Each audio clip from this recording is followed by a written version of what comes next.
So, they found it again, have they? I thought we'd taken care of it. The forces of evil are persistent, sir.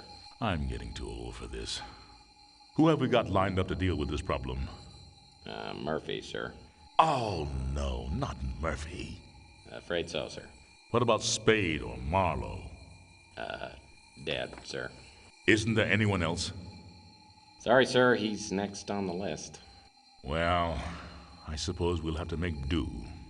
Knowing Murphy, he's going to need help. A lot of help. I'll check the archives and get back to you, sir.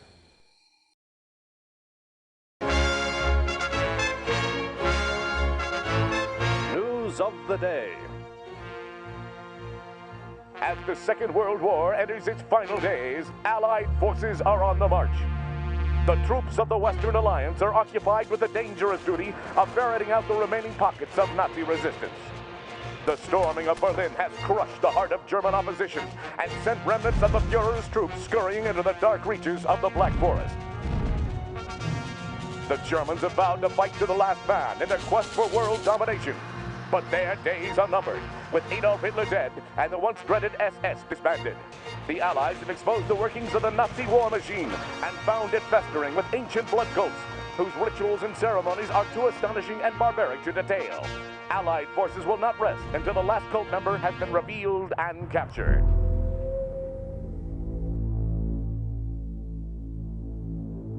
No pestilence has ever been so fatal or so hideous. Blood was its avatar and its seal, the redness and horror of blood.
In the moonlight, New San Francisco sparkles like a chunk of cubic zirconium, an island of hollow beauty surrounded by a red sea of radiation. 5 million souls drowning in gamma rays. Some lucky people have a natural immunity to genetic mutation caused by the radiation. I'm one of them. Most of them live in the new city, but I don't. I live among the unlucky souls, the mutants and the destitute, in the wreckage of old San Francisco. My name's Tex Murphy. I'm a private detective. Or at least I used to be. Since my marriage hit the rocks, I haven't done much of anything. I went out tonight for the first time in a week, but all I ended up doing was spending the last of my money on a bottle of cheap bourbon. Now it's past midnight, and I'm staring out of the window of my office on the second floor of the Ritz Hotel. Just like me, the Ritz used to be something. Now it's just another grimy building in a rundown part of town. And I'm almost out of bourbon. My God, Murphy, you look like hell. Really hit bottom, didn't you?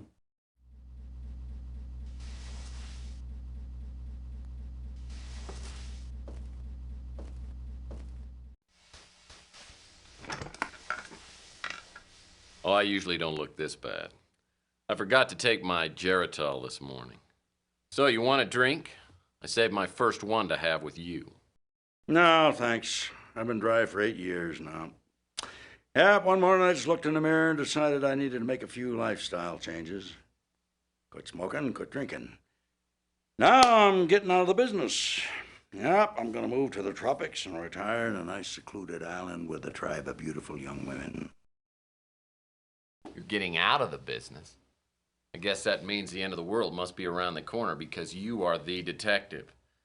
I can't imagine you doing anything else, especially not running around an island with a bunch of nubile women in a loincloth.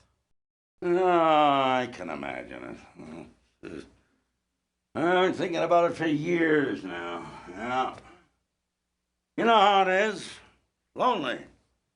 Underappreciated. Dangerous. I haven't had a decent night's sleep in 38 years. I tell you, I'm working on a case right now, and that's going to be my last one. Enough about me. How about you, Tex? How's life treating you? Bad as it looks? Well, it depends. What day is it anyway today? Saturday? Well, Saturdays aren't too bad. It's normally Thursday by the time I get really suicidal. So what is it you wanted? Just come by to sprinkle a little salt into the open wounds of my pathetic life? No, Tex, you got me all wrong. Nah, just because you turned me in and got me suspended and humiliated me in front of my peers. You sold me out. But that's all gonna pass. See, I quit hating you for that weeks ago. Like I said, I'll be leaving soon, and I didn't want to go with any loose ends dangling there to bother me in my golden years. Hey, don't worry about me. When you tossed me out of the agency, it was the best thing that ever happened. Digging through dumpsters and sleeping in abandoned speeders, you helped me learn a great lesson. Because no matter how bad things are, they can always get worse. So what happened to you? I heard you were doing pretty well there for a while. Did a hell of a job on that Martian memorandum case. What's your problem? You one of those people who can't live with success? Huh?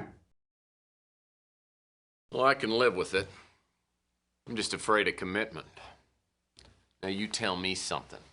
Why wouldn't you talk to me 15 years ago? I was a stupid kid back then. Could have tried to understand why I told the ethics board what I did. I mean, I understand now that I was out of line and I made a mistake, but why'd you cut me off like that? Because apparently you never learned the first rule of a PI. And never, ever betray your friends. Now, friendship goes beyond blood and race and politics. You gotta find out who your friends are, then you hold on to them. They're a precious commodity to people like me and you. Now listen, before I go, I came here with a warning. I heard your name mentioned in connection with a case that I'm working on, and you stay out of it. If you don't, somebody's gonna find you floating in the bay with a hole in your head. And I don't need any more strain on my conscience. You know, frankly, I'm pretty insulted. Because I'm a pretty damn good detective, and I can take care of myself, thank you. No! Just remember what I said, Tex. Got no idea what kind of people we're dealing with here. Just keep out of my way. I'll send you a postcard.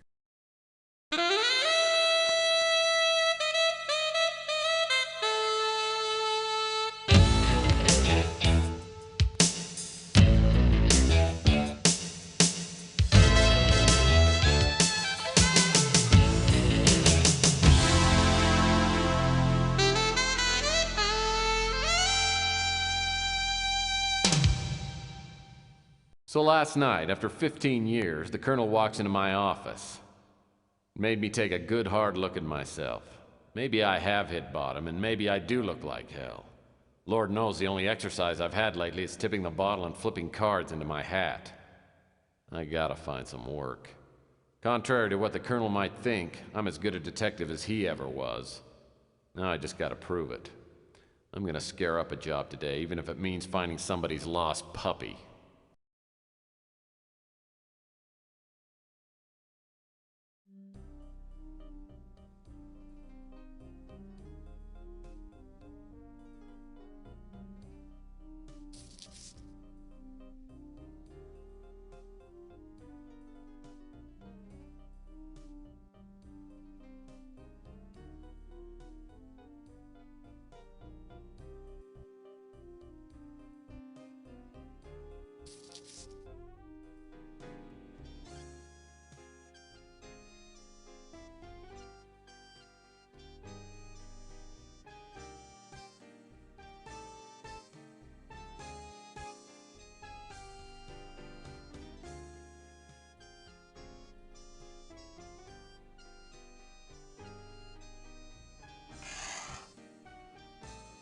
Nothing in here but a stamp.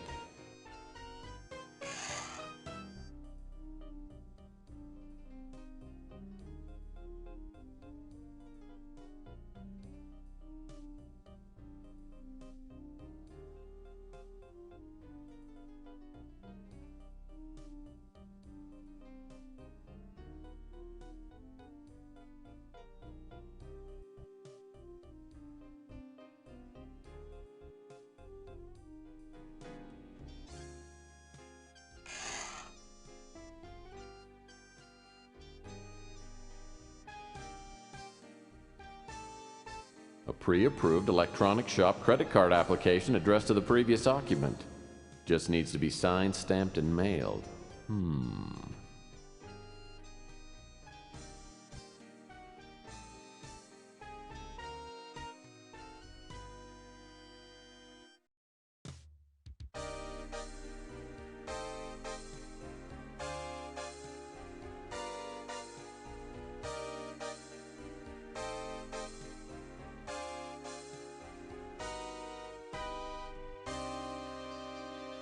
Oh, great.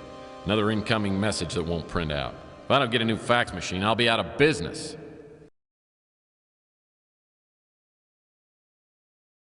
CrimeLink Computer is the only valuable piece of equipment left in the office. By entering suspect information like height, weight, and hair color, I can access the suspect's personal files.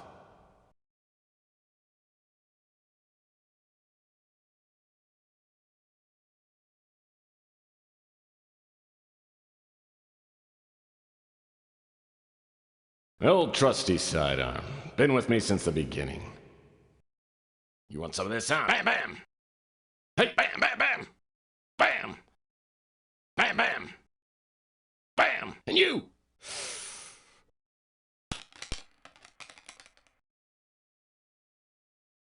Hey, Sonny, can you help me out? My girlfriend threw my gun out of the window. Yeah, that's it. Yeah, just pick it up and, Hey, don't point that thing up here. That's not a toy, you know. Oh, my hell. No matter how bad things got, I always had my gun. Now I've lost that too. I have a feeling this is going to be one of those days.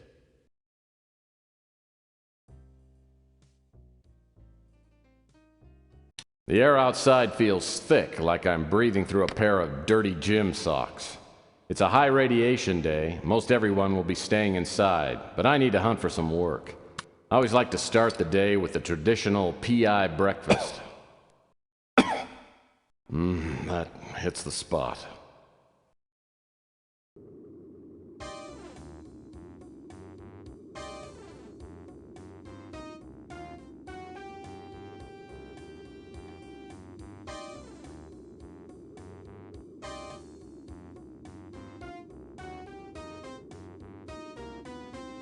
The Postal Service has gotten much faster since the stamp price went to $10. I should get my credit card back tomorrow morning.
Rook Garner runs this pawn shop. He's a crusty old World War III vet with a face like a raisin and a tongue like a butcher's cleaver.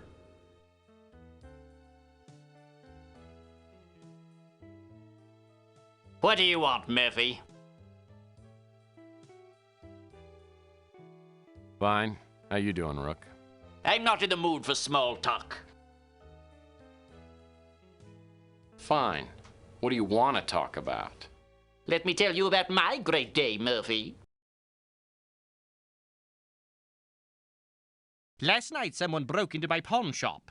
I don't usually have anything of great value, but yesterday I gave out a fair amount of cash for an extremely valuable diamond bracelet. How much is a fair amount of cash? In this case, $8,000. I didn't know you kept that much cash. I don't usually, but I sold a few things earlier, so I had just over $8,000. The bracelet was pawned by a young girl named Emma Nimpton. She said she hated to hawk a family heirloom, but had no choice. She said she would reclaim the bracelet in a month. Well, since the bracelet was worth 10 times the $8,000 I loaned her, it was a good deal for me. Did you get any other information from this Emma Nimpton? She left a phone number. I called her this morning, but the line is disconnected. So do you have any leads on recovering the bracelet? No, the police are a waste of time, and I can't afford to hire a decent PI. I guess this means you don't consider me good enough to help track down the bracelet? I'd appreciate your help. I'm not a rich man, but if you find the bracelet, I'll owe you a few favors, which could come in handy. Come back here and I'll show you where they broke in. Rook takes me out back and shows me where the burglar broke in. The back window is busted out and the latch is ripped. It's a sloppy job. As I start my investigation, I'm looking for information to enter into my CrimeLink computer back at the office. One thing's for sure, Emma Nimpton won't be one of the suspects' names. Every PI worth his salt knows that's not my name spelled backwards.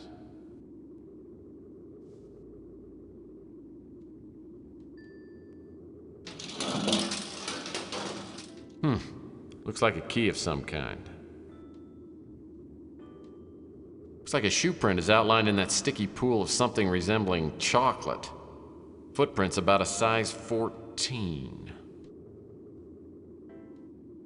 Shard of glass must have come from that broken window. Now we're starting to get somewhere. Looks like whoever broke into Rook's window left one of his hairs behind. Apparently our burglar is a Carrot Top.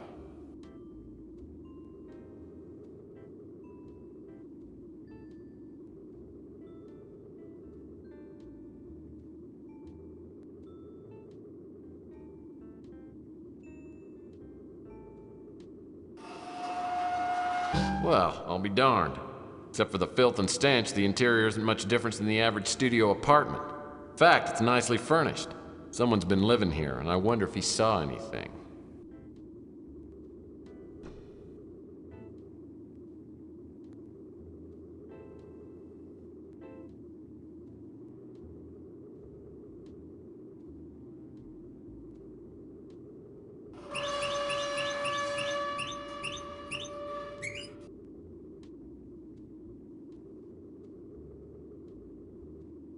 Hey, this door's just painted on.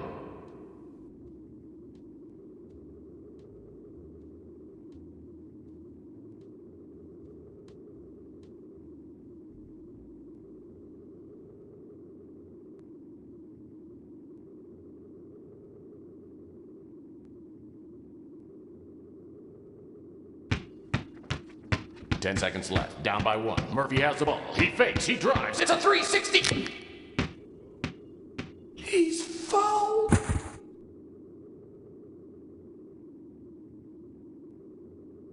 This old relic probably hasn't worked in years. Hey, there are batteries in here.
Chelsea Bando's the kind that could hold her own with anyone, but she has a way of turning my knees to jelly.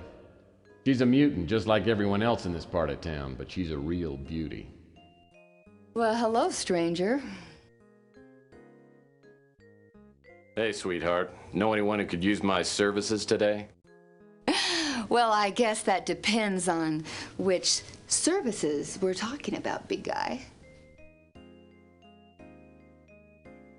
So why don't you join me for a drink and I'll go over all the great services I have to offer.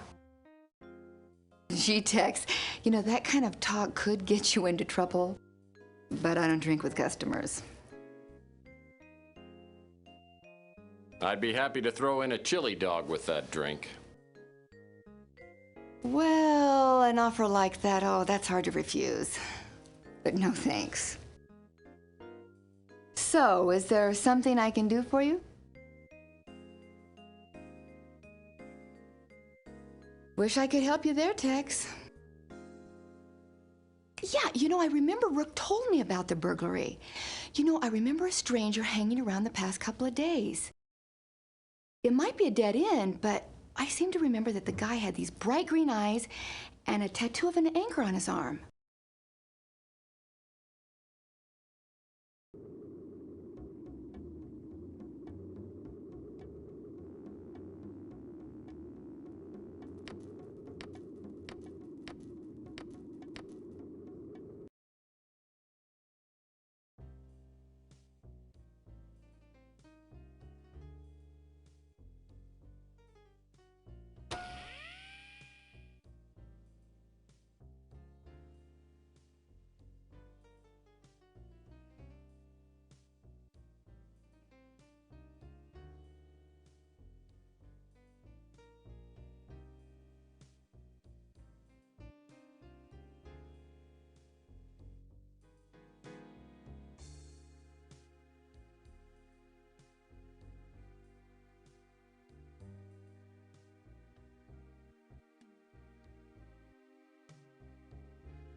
I haven't seen Mac Malden since the Martian Memorandum case.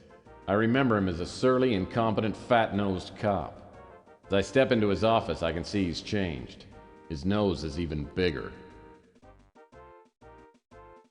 Well, if it isn't Tex Murphy. I figured you'd be dead by now.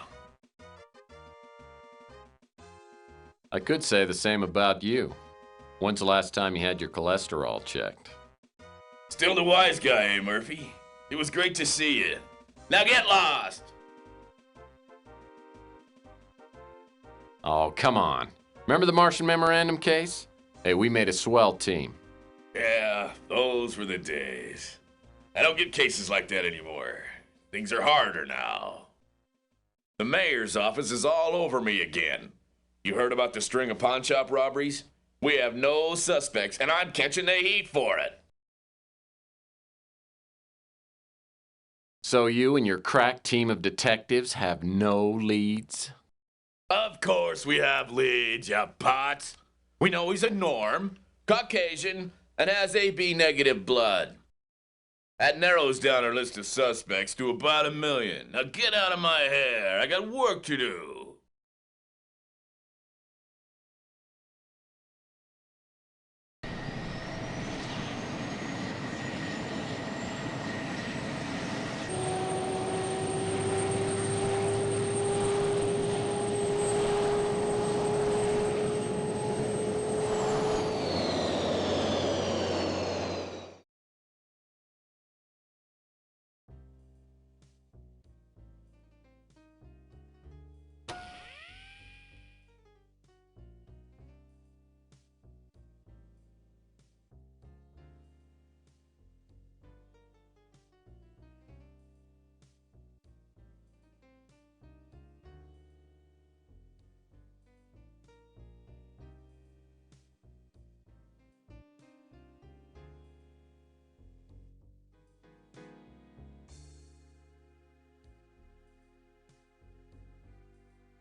Coit Tower was once a majestic landmark. The wiener stand on the patio at the base of Coit Tower made the best chili dog in town.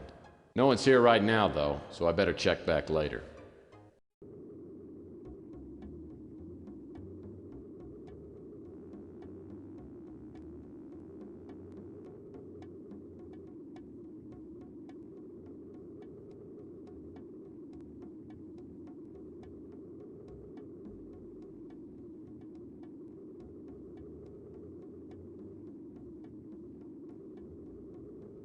That old wooden fence blocks off the alley that runs beside Rook's pawn shop.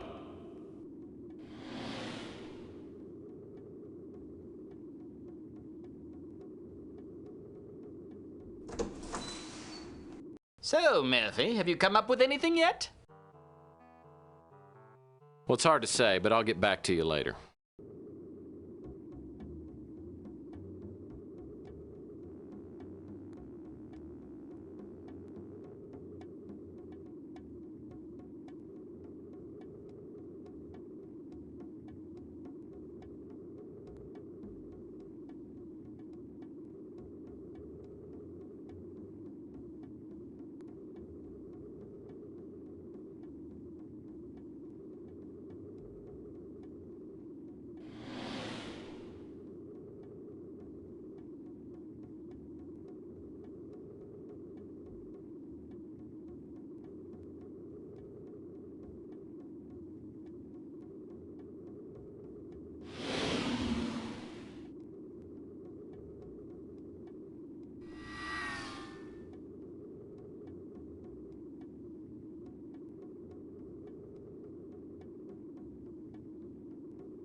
Yeah, what do you want? I'm looking for some information regarding the robbery at Rook's last night. Well, there are thieves everywhere. Someone just stole my radio. Sure, it was busted, but it was all I had. Man, who would stoop to robbing the homeless? Whoever it was must be a real jerk. Boy, you said it. Now why don't you get lost? I've got to look for my radio.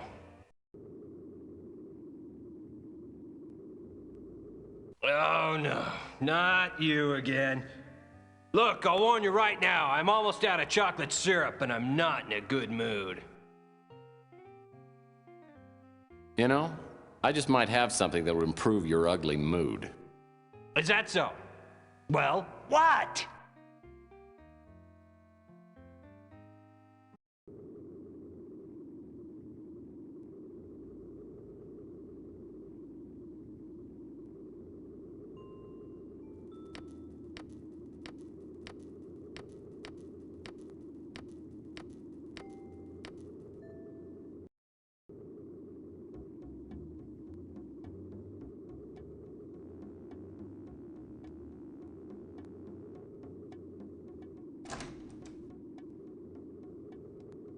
The brew and stew is run by Louis Lamintz, a bloated mutant with a heart bigger than his waistline.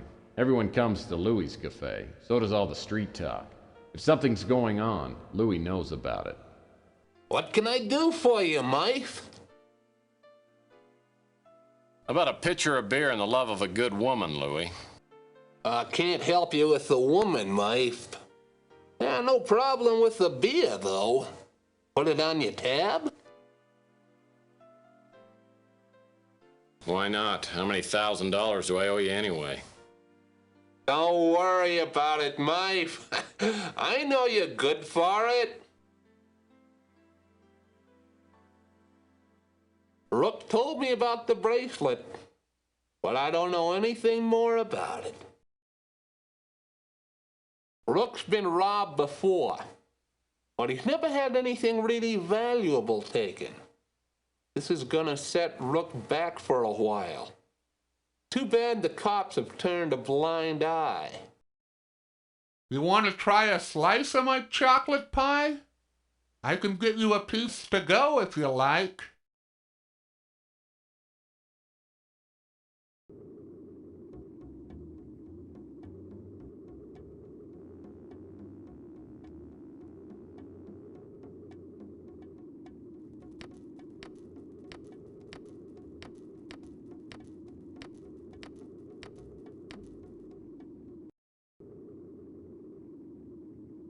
This isn't a good time for a social call, punk. If I don't get her fixed soon, I'll go insane! Do re mi fa sol la ti do. I don't make a practice of helping out addicts, but I think I've got something that will ease the pain.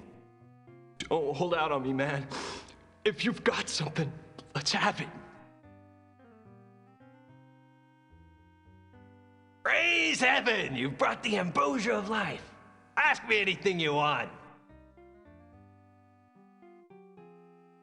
Wish I could help. I saw someone prowling around the back of the pawn shop last night. It was so dark, I didn't get a good look at him, but I could tell he was huge. Probably 6'3" or 6'4", about 300 pounds.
Hi, Tex.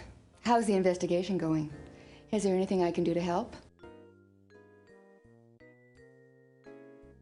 Oh, yeah, I know Beak. If you want to talk to him, you might try hanging out around Coit Tower.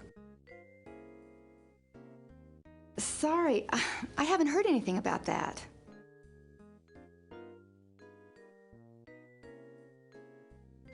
I remember Rusty. He had a kid show on TV when I was young. I hated the show. That clown makeup always scared me.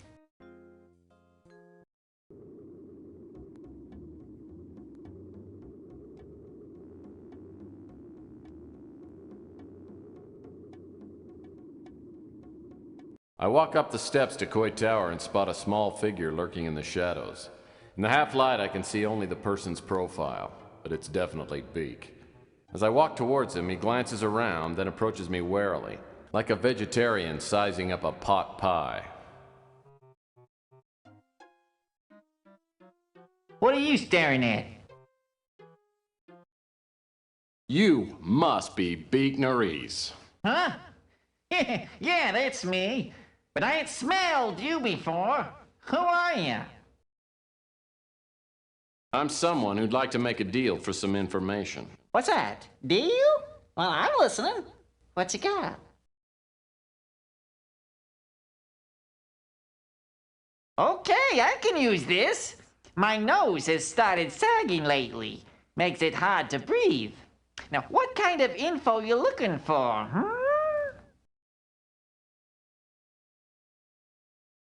Mick Flemm's rap sheet would take a day to read. He's a fat scum, and he's an idiot to boot. That's why he's always getting caught. He's been busted for burglary, mail fraud, arson, you name it. Everyone knows he operates out of the Snow White warehouse, but don't tell him.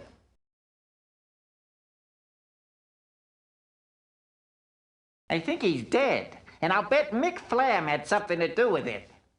Word was the two of them were smuggling illegal novelty items from Hong Kong, and Rusty crossed Flemm. Ever since Rusty disappeared, Flemm has had a terrible fear of clowns. Bozophobia.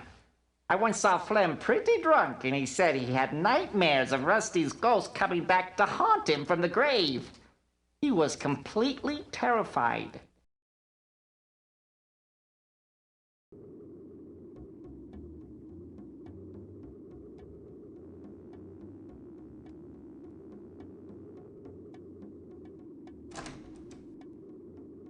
If this is Mick Flemm's hangout, he'll probably be back soon. I better try and set some sort of trap for him.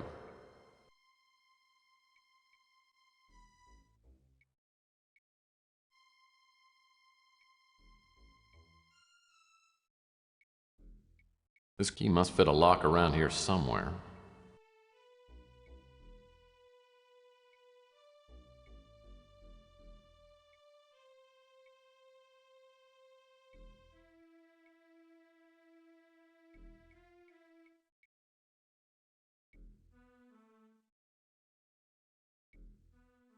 This must be the power box for the warehouse, and it's locked.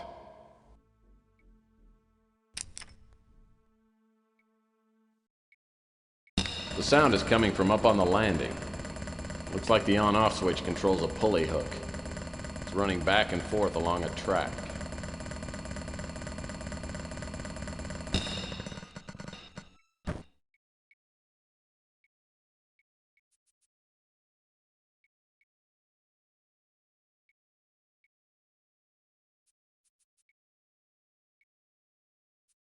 I'll have to remember this stack of 2x4s when I get around to building some furniture for my office.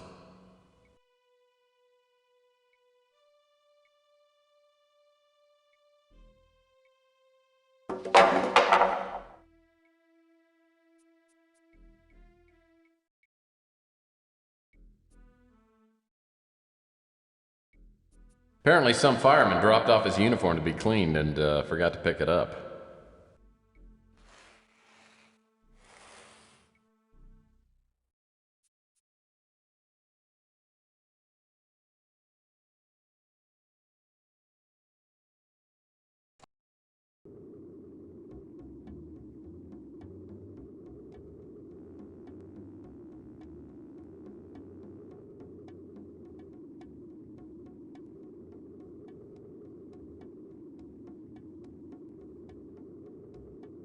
It's all locked up. The only way I'm gonna get inside is by using my innate cleverness or ingenuity, or maybe a key.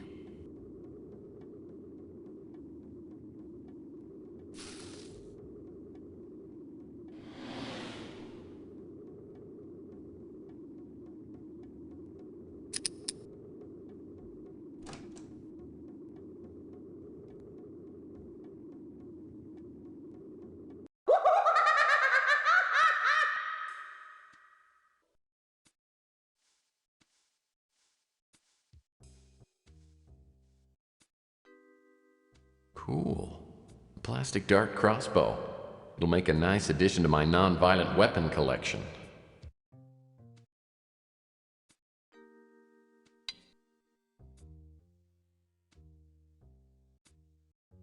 I have to admit it, Rusty had a fine selection of novelty items.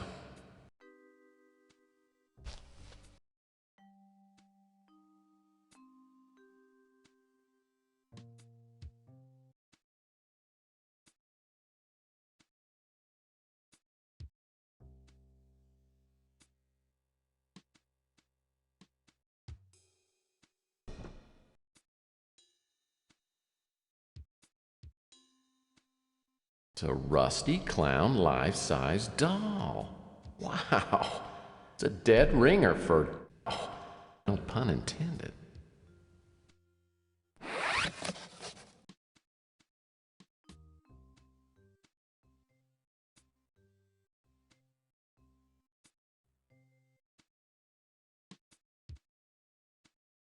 Maybe this key fits in that employees only door.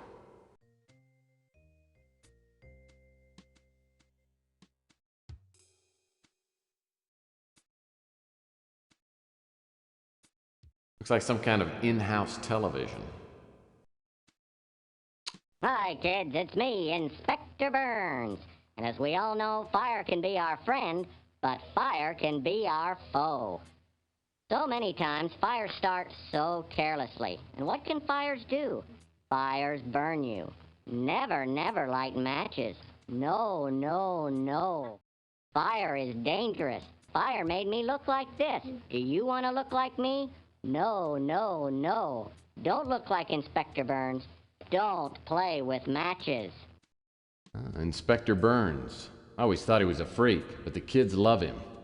So does Ardo.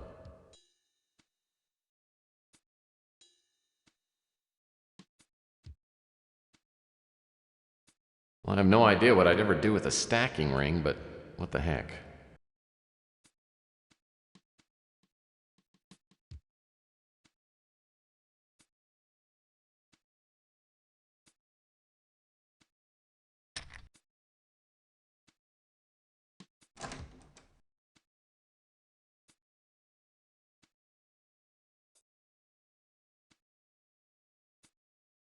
A plastic suction dart can be formidable ammo in the hands of an expert like myself.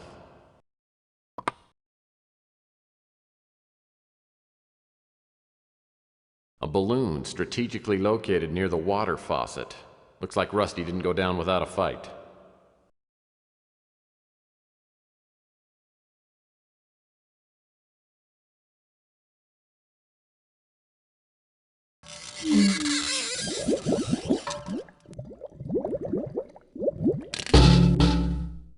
Oh, lordy.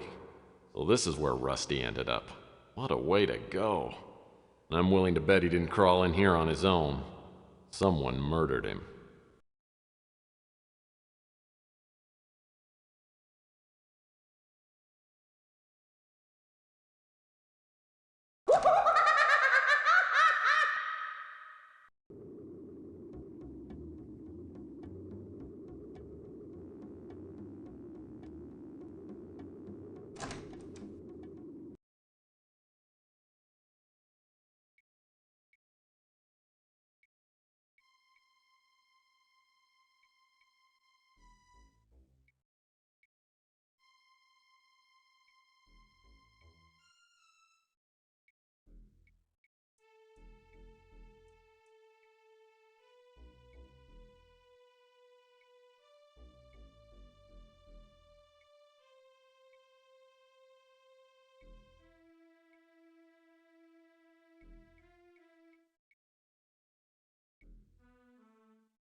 It's like a pulley track running from the landing to the loading area by the hydraulic door.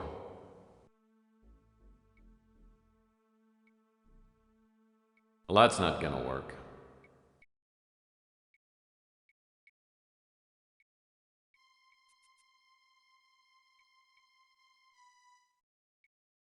The heavy footsteps I hear must be Flemm. Luckily, my rusty trap's all set. I'll need to find a hiding place as close as possible to the pulley control box. When Flemm least expects it, I'll throw the pulley lever and bring Rusty back from the dead.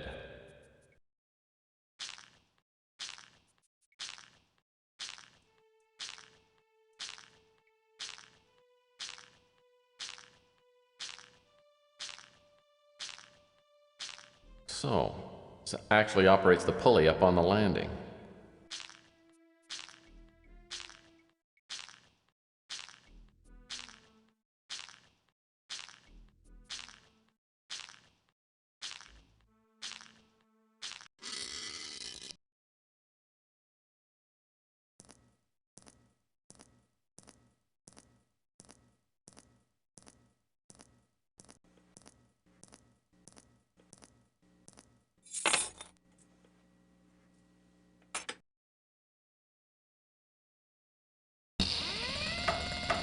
Ooh, it's me, Rusty Kids, and I'm here to Mommy's come back!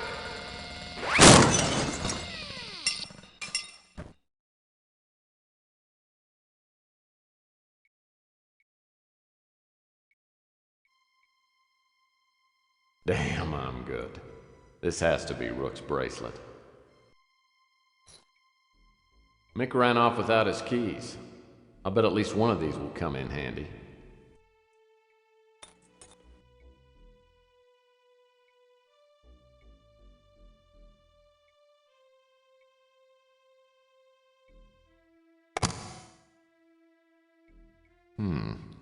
A locked box within a locked box. It must contain something worth having.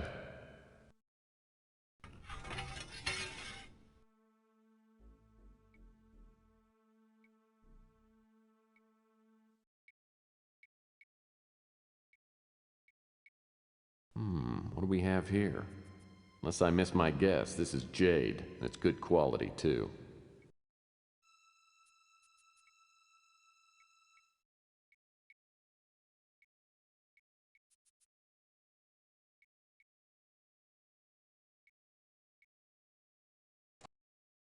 I'm telling you, it's impossible. It can't be done. I've tried everything. The prophecy is very clear. We can't go on until this step is completed. Surely your unique skills give you opportunity? My ability has gotten us nowhere. Capricorn got there before me. They're always one step ahead of me. It's like they can read my mind. We can't let them stop us. Maybe we can use your skills on someone else. I've made inquiries. And if he hasn't gotten himself killed, maybe he's just what we need. Murphy. Tex Murphy.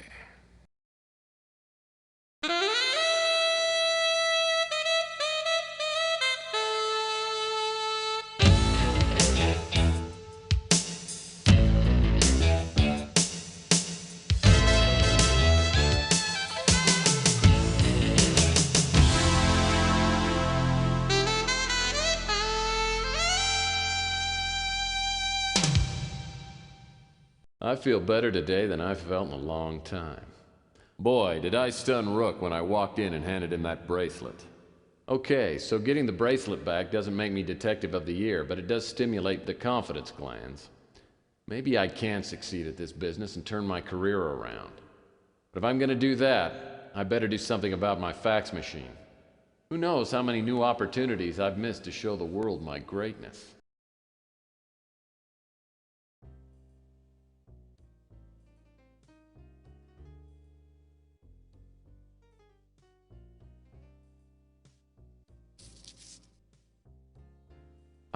My own personal credit card.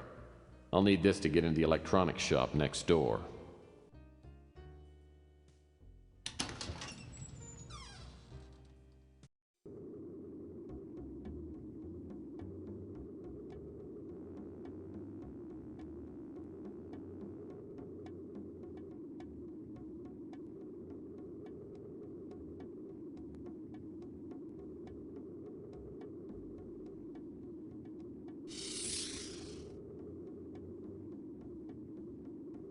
This electronics shop outlet has just moved into the neighborhood. I've heard that the manager's name is Ham Underwood. Everyone knows they sell overpriced junk, but it is conveniently located.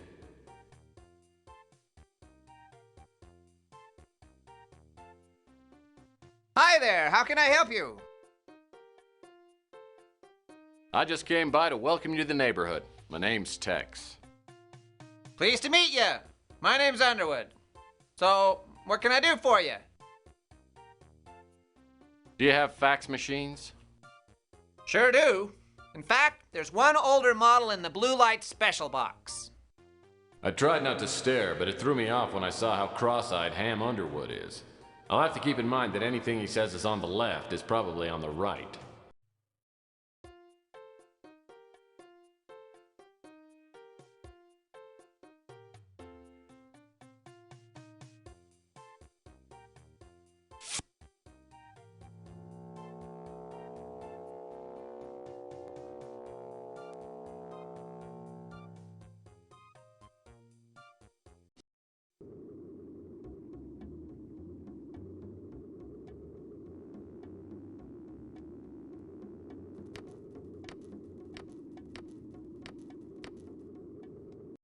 you have a fax? As soon as I hook up the new fax machine, a fax prints out. Oh, finally. Maybe this is a real case, the kind you get paid for.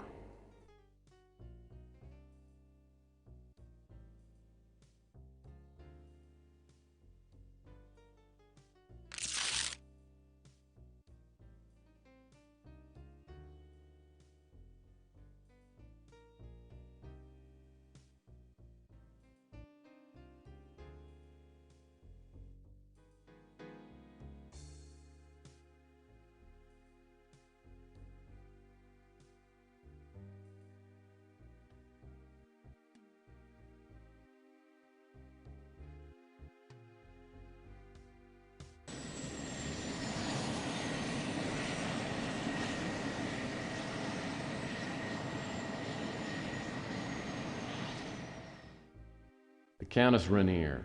That name smacks of money. Hopefully she doesn't want to hire me to find her lost poodle. As I land my speeder, I see my dream house, only bigger. The butler is a tall, thin man, about 70.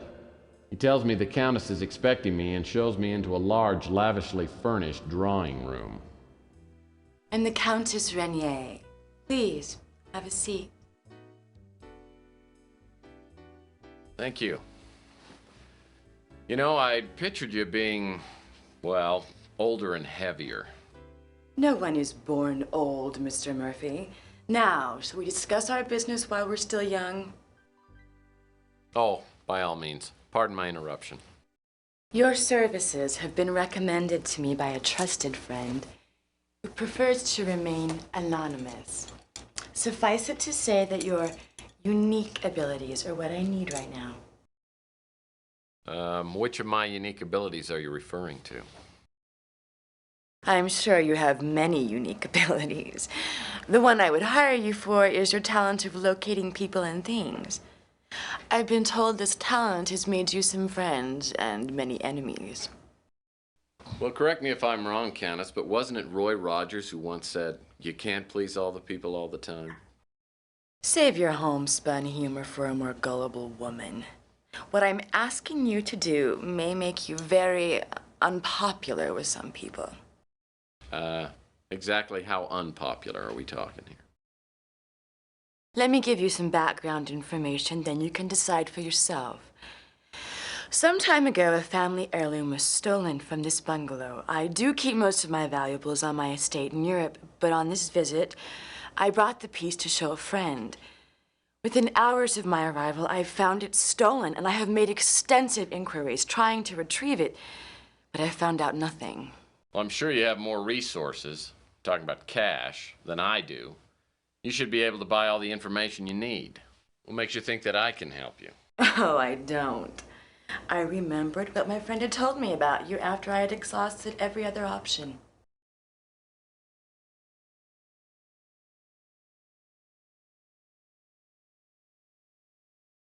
You know, referring to me as your last option could automatically double my fee. I already planned on paying you much more than your usual fee. I'm a wealthy young woman, Mr. Murphy. To give you an idea, the stolen artifact alone is worth more money than you could earn in 10 lifetimes.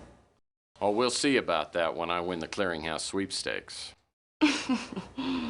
How quaint. Let's not waste any more time. I need some work done, and I'll pay you well for it. Well, in my experience, getting paid well is a relative term. Your obsession with money is appalling. Oh, I have any number of appalling traits, but I am a good PI. Well, if you prove to be as good as you think you are, I'll pay you a $30,000 finder's fee. Well, let me think about it. Okay, I'll do it. In fact, I'll even mow your lawn at no charge. Try to control yourself, Mr. Murphy. I'll expect you to focus all of your energies on this job, and the methods you use to retrieve the artifact are of no interest to me. But as more time elapses, the less likely it is that the item will be found, and for that reason, I must require you to find it and to return it to me within 1 week. And after that, there will be no finder's fee available to you. Do you pay time and a half after 40 hours? That's a joke. I have stated my conditions. As to the artifact itself, it is a beautiful statuette made of crystal and shaped in the form of a bird. It has been in my family for countless generations, and as I said, it is extremely valuable. There are many collectors who would stop at nothing to own it. Whoever stole the statuette would undoubtedly have gone to the black market and offered it to the highest bidder. I think I saw that statuette you're talking about. Someone was selling it on the Home Shopping Network. Boy, I had no idea it was so expensive. You make jokes, but you cannot possibly know how rare and valuable the statuette is. And now that you have all the necessary information, we'll end this charming visit. Don't bother contacting me until you have the statuette in your possession. And if you are successful in your search, it could change my opinion of you considerably. My valet will give you a retainer of $1,000 on your way out. Goodbye, Mr. Murphy. I didn't tell the Countess, but I would have done damn near anything for $30,000. Now I've got to find a link to the black market. How hard can it be?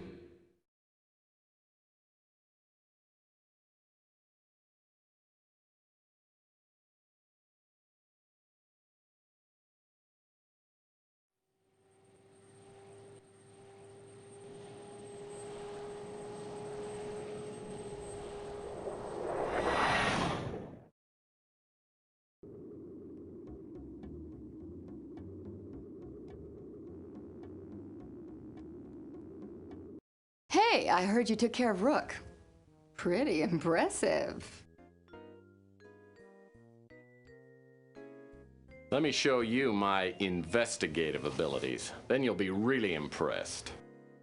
Oh, I'm sure I would, but I just don't date my customers, especially ones with no money. I have talents that money can't buy, and some that I charge for.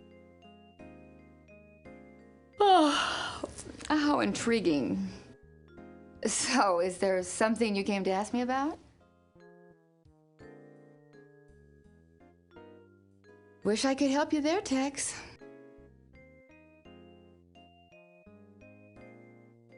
Apparently, it's a real hot item. The top commodities dealer in the city is named Franco Franco. He probably either has the statuette or knows who has it.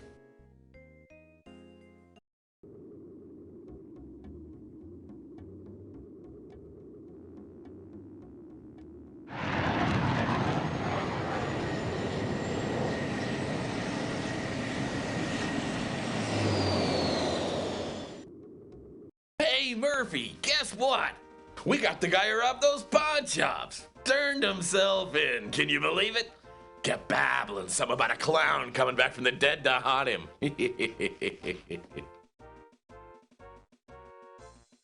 Congratulations, Mac. Maybe now your hemorrhoids will calm down. You're a real joker. But not even you can ruin my day. So what do you want? Sorry, Murphy. Can't help you with that. He's a big-time crook. Deals with stolen and illegally imported merchandise, especially jade. Geez, Tex, you think I know about everything?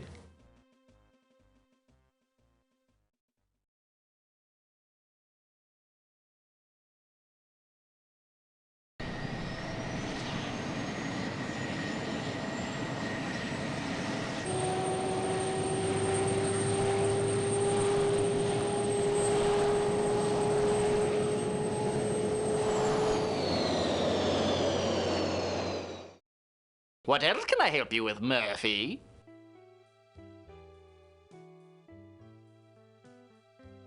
I don't know anything about that. I don't know anything about that. Big-time crook. Deals with a lot of smuggled artifacts and the like. He's pretty well connected with the mob and black market here in San Francisco. You know, I subscribe to a trade paper called Jewelry Weekly. In the last issue, it seems to me I saw an advertisement by someone named Franco, who was looking to buy jade. There wasn't anything of interest in the trade paper, so I threw it out. It's probably still in the trash can out back.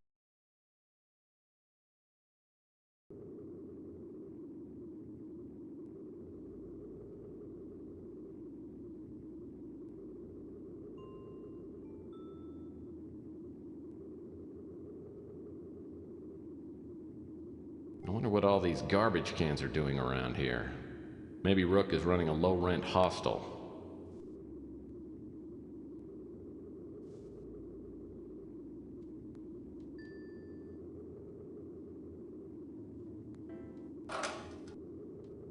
This must be the trade paper Rook mentioned.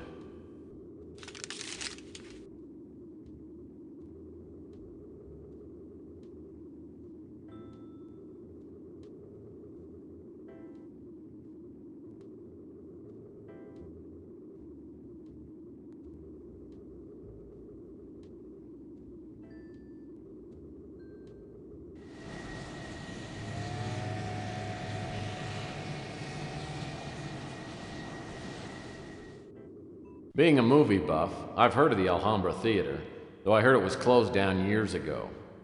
Sure enough, it's boarded up, but one of the back doors is unlocked. As soon as I step inside, 2 lugs the size of refrigerators grab me. I tell them that I have something for Mr. Franco, and one of them walks off. He comes back a minute later and escorts me into the main theater. A Buster Keaton flick is playing. The place is empty except for a man sitting by himself near the front of the theater. Welcome, Mr. Murphy. Pleased to meet you, Mr. Franco. Tell me, do you do most of your business in dark theaters? How and where I do my business is not your concern, Mr. Private Eye. As I'm sure you know, I'm strictly a legitimate businessman. Yeah, you may be legit, but I understand you're pretty jaded. Oh yes, that I am. Speaking of which, did you bring the item? Ah, a lovely specimen. It will make a fine addition to my collection. Now, I will answer one question to the best of my knowledge. There's a statuette in the shape of a bird that recently came onto the market. You know who has it? I know the statuette you're referring to. There were several bidders for it, but I believe it ended up in the hands of Eddie Ching. I can say no more about it. There, now I fulfilled my part of the bargain. Don't contact me again. Unless, of course, you find another fine piece of jade. You know the way out.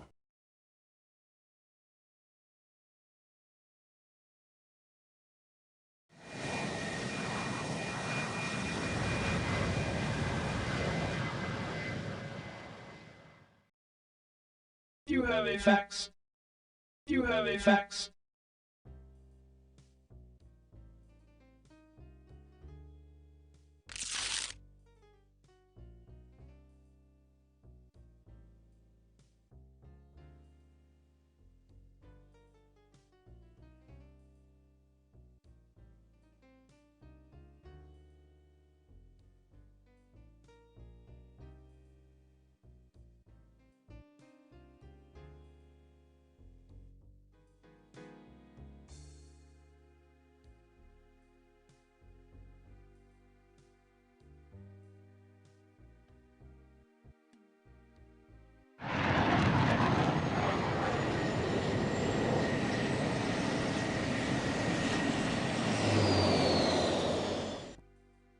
Back again, eh, Murphy?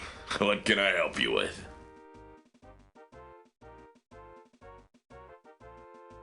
Ching's a dangerous customer. He's responsible for half the crime in the city. Pretty sure he owns the police commissioner. We've been told to lay off him. That place is home to more major crime figures than any other place on the planet. Eddie Ching lives there on the entire top floor.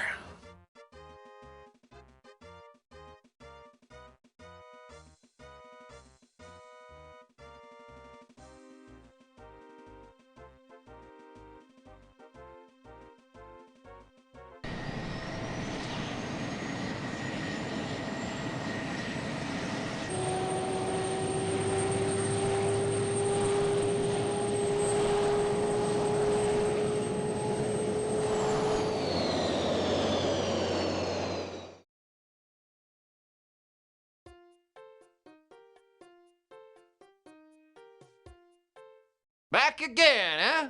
What can I do for you? I understand that you and I are in the same line of moonlighting work. Really? You do security systems too? Well, sometimes. Here, let me see if I can find one of my business cards. Don't worry about it. I always misplace my business cards too. What types of security systems have you worked with? Let's see. The last job I had was the laser security system at Big Dick's Casino on Mars. I've heard that's a neat system. But it's nothing compared to the one I just put in. I'll have you know that I've beaten every security system ever made. Well, after I installed this system, I tried to beat it, but I couldn't. First, the only possible way to enter the building would be to land on the roof and rappel down. Then, you'd have to cut through the LCD alarm glass. Well, that's not too hard. In fact, I sell a laser blade here that would do it. But once you're inside, every room is flooded with a net of heat and motion sensing beams that could turn an elephant into a brick of carbon. Believe me, it's burglar proof. Listen, this system is top secret, so let's just keep this between us.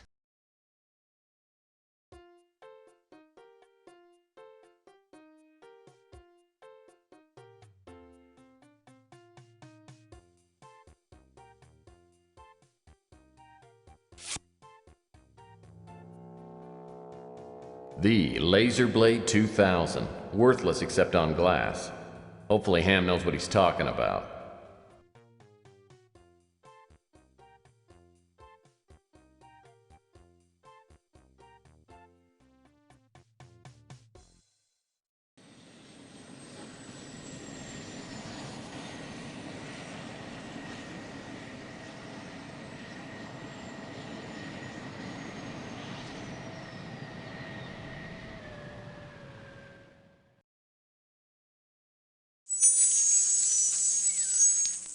Armed with a chintzy electronic shop laser blade, I land my speeder on the roof of the Knickerbocker.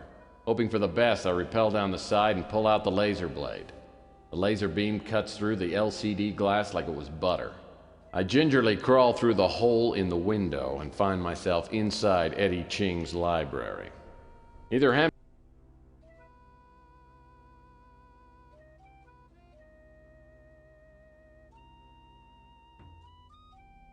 This book seems out of place somehow. There's something different about this book. Just call it P.I.'s instinct. Aha, I knew it. A key.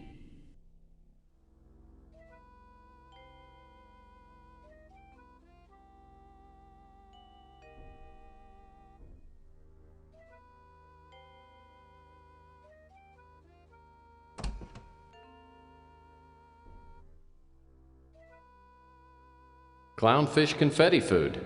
Smells like cotton candy. A heavy-duty metal Geiger trap. Looks like it might be sturdy enough to use on the roaches at my office.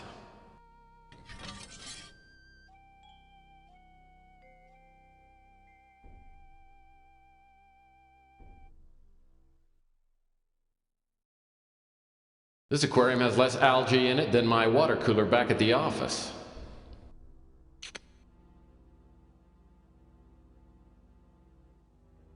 Well, that's not gonna work.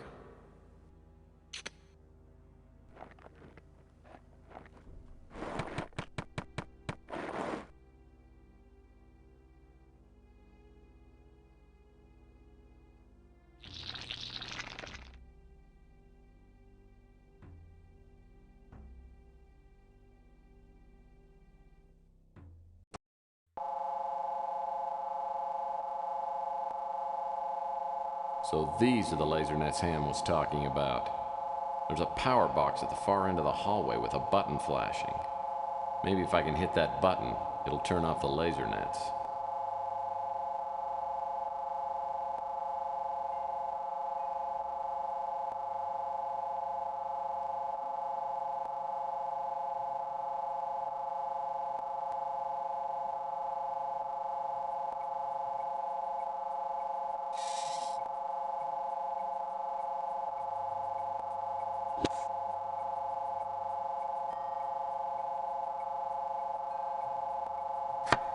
Man, this security system is tough.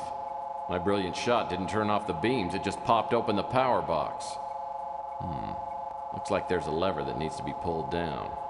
Hopefully my old horseshoe tossing skills haven't left me. I'll need to find something fairly heavy.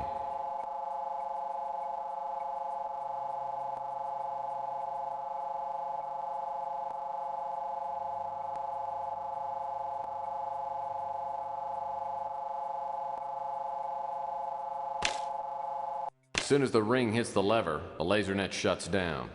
Now I should have the run of the apartment. If the statuette's here, Ching probably has it well hidden.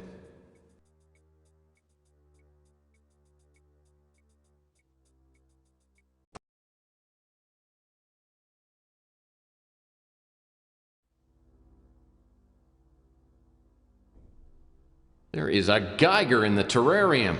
Little bugger's a land piranha. It's illegal even to own one of these.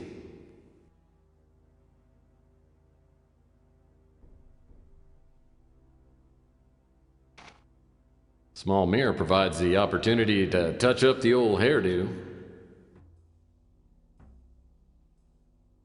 Well, that's not gonna work.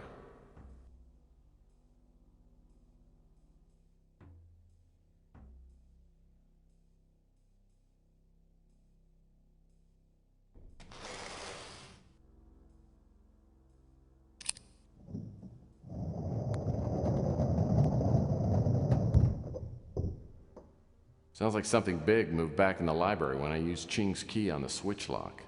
I better go take a look.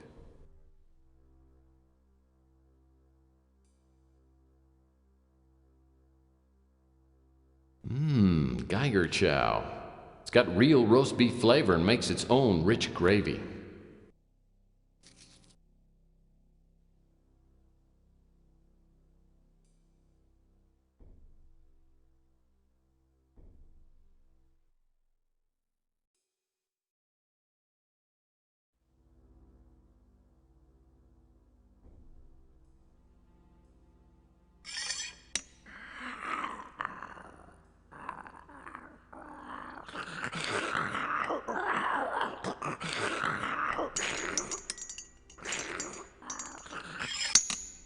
I don't know what I'll do with a small, ravenous Geiger. Oh well, everybody needs a pet.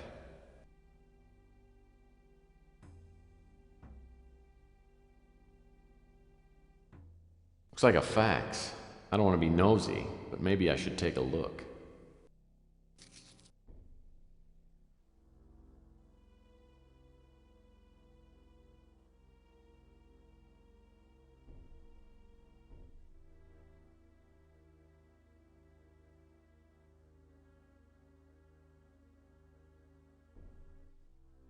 Why, these paintings are great!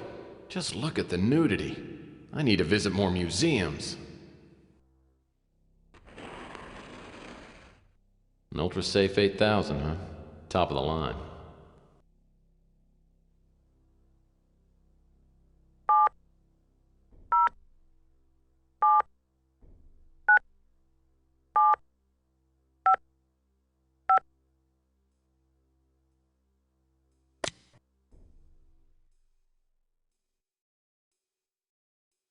Looks like some sort of document.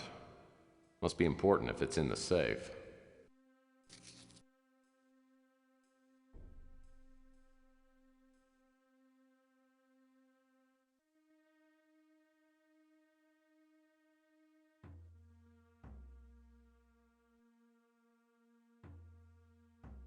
The security card must operate a door or panel somewhere in this apartment.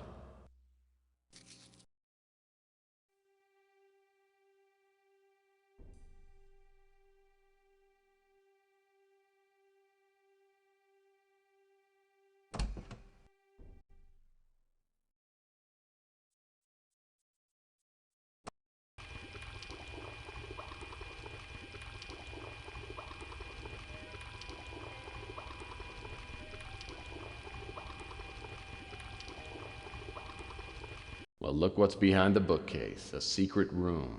I love secret rooms.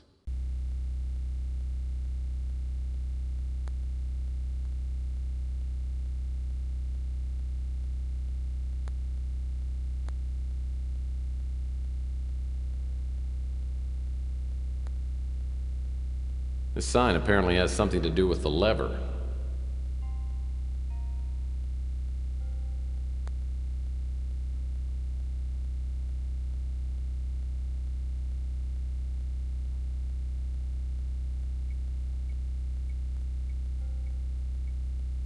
This must be the Countess statuette.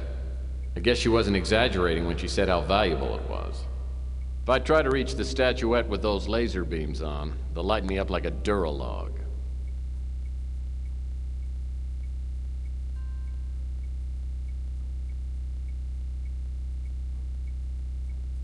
Looks like a cloth bandana is tied around David's naughty bits.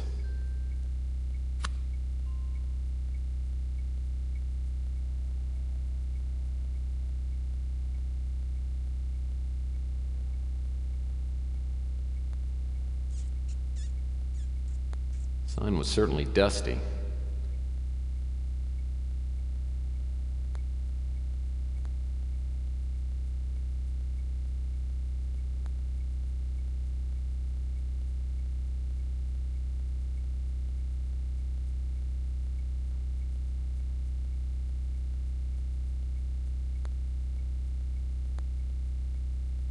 This painting sticks out from the wall more than the others do.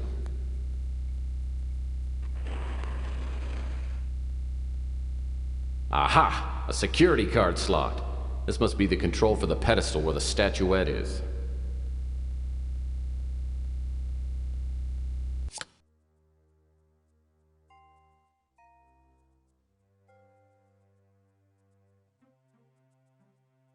This crate feels empty. It's light, but it's sturdy.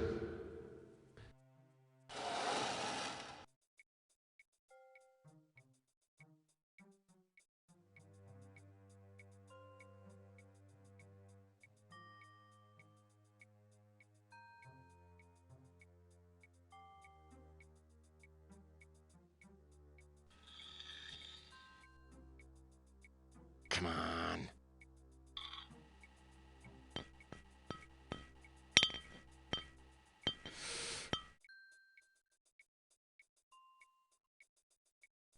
Looks like Ching needs to install a better security system.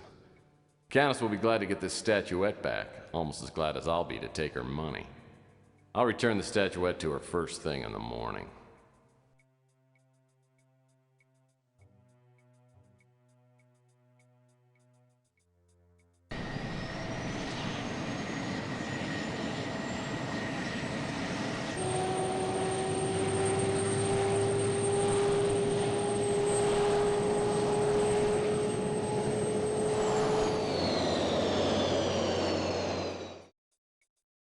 Oh, I am one tired hombre.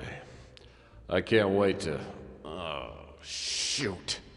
I go through all that work to get the statuette out of Ching's place, and I leave it in the damn speeder. And I didn't even roll up the windows. I am such an idiot!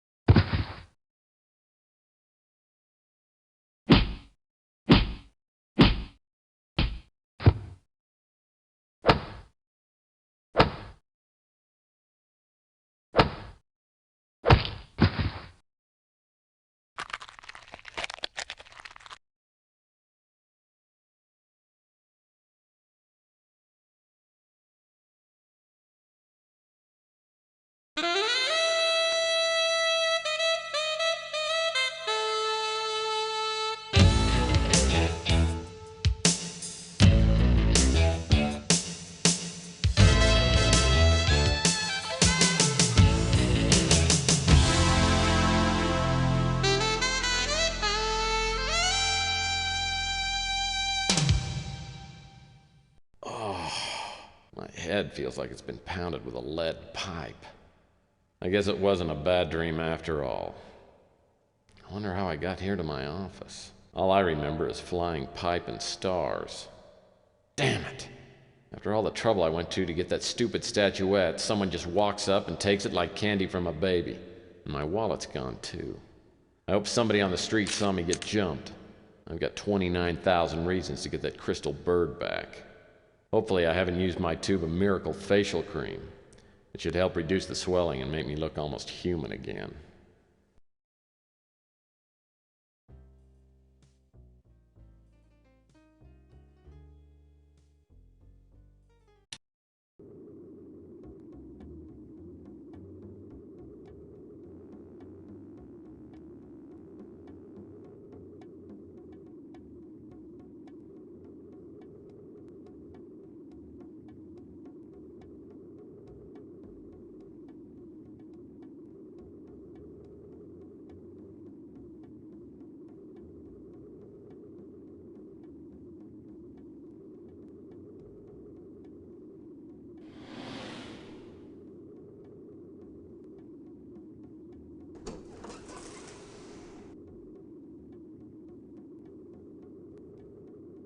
Oh, Tex, why can't all men be like you?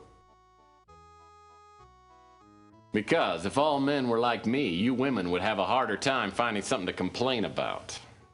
Well, I've got plenty to complain about right now. Sal's gone too far this time, and I've got to do something about him.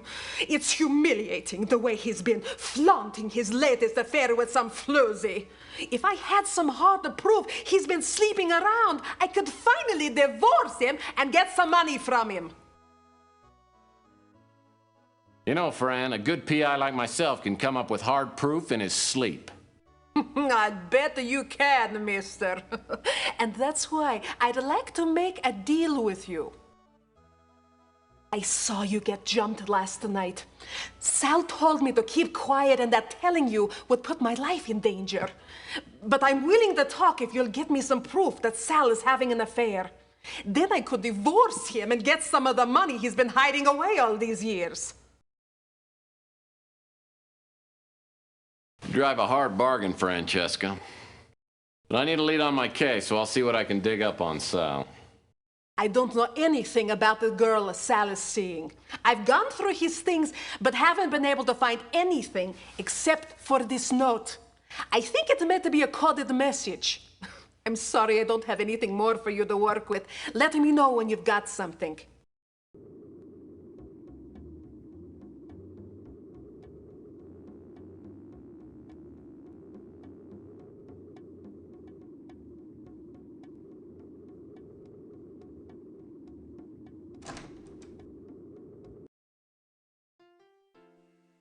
Too bad you don't like fresh brains, mate. Hot off the grill.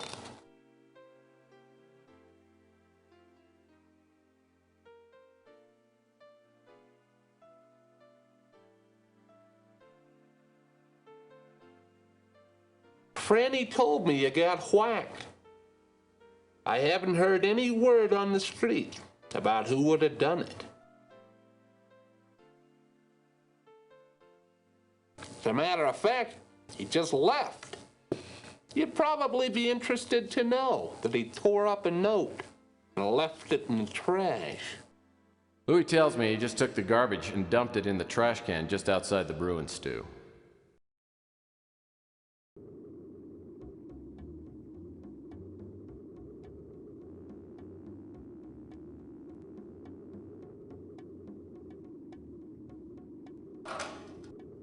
This is where Louis throws out the garbage. Street people come from miles around to sample Louis' award-winning leftovers.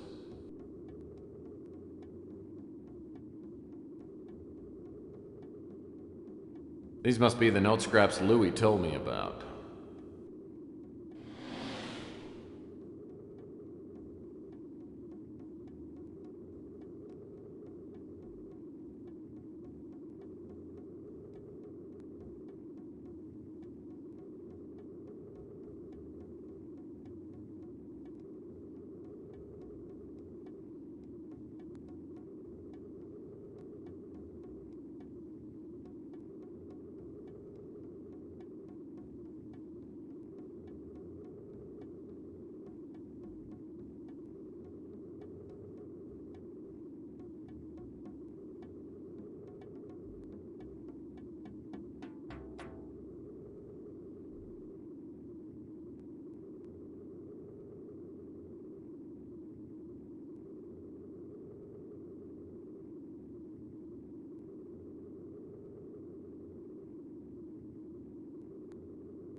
Ardo Newpop is a gigantic goon who works at the front desk at the Golden Gate Motel. Ardo's no rocket scientist. In fact, he probably doesn't even know what a rocket scientist is.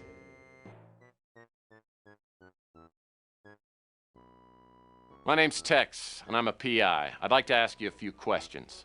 Okay. I think I already seen this show before anyway.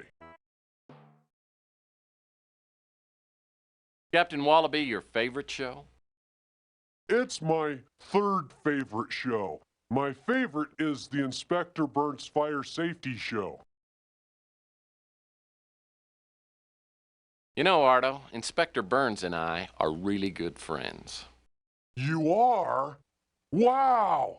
I'd do anything to meet Inspector Burns. Yeah, old Burnsy's the best. You know, we always play a little game called 20 Questions. You want to play?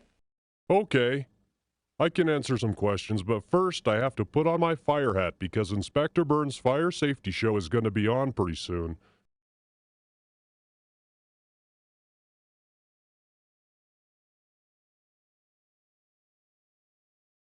I don't know what that is.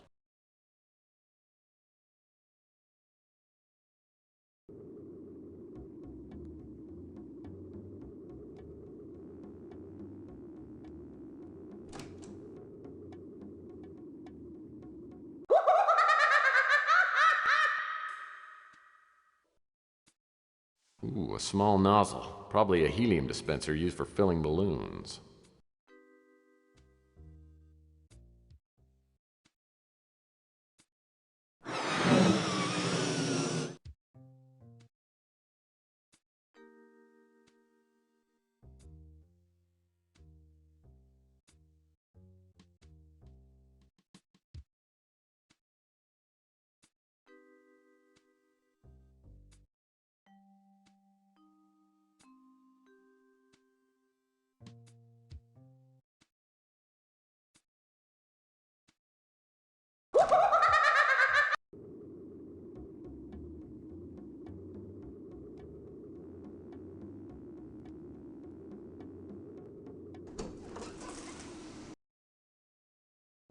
This guy comes up to me and says he don't like you hanging around here. So he gives me a bunch of money and says he'll pay me more if I keep you out of here until he goes away. Ardo's not gonna let me into those rooms at the hotel. But I've got that Inspector Burns costume. Maybe I'll try it on him next time I go in.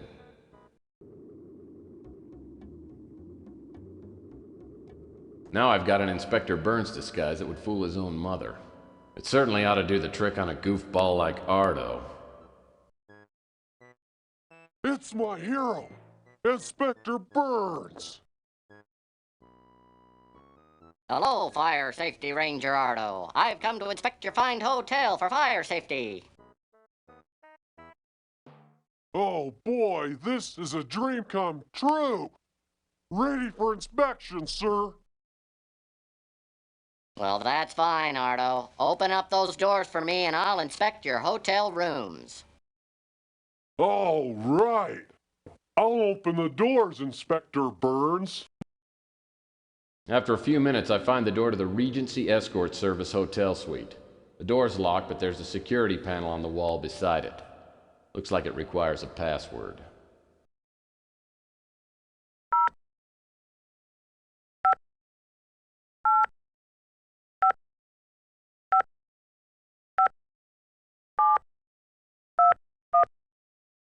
So this is the Regency Escort Service Love Suite. Now that I'm in, I'll need to find something to prove that Sal's been a frequent customer.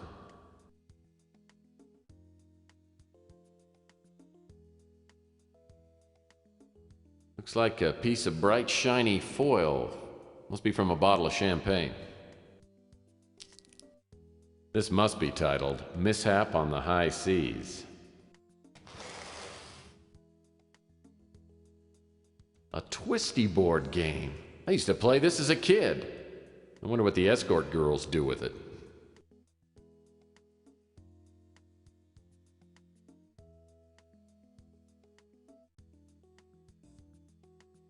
This painting is very yellow. A list of names, all female. Looks like Sal's a regular here at the Love Suite.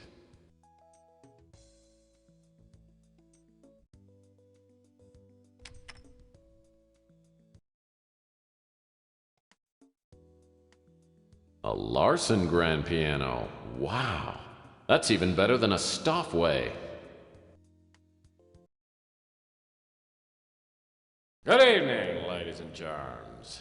I'm your entertainer tonight, Mr. Franco Spinoza. I'm going to be playing some songs that I know you'll love. Listen to this one. Hard and cold, it's what it does to me. Hard and cold, the shower sprays on me. La la, hey, la la la, to hell with it.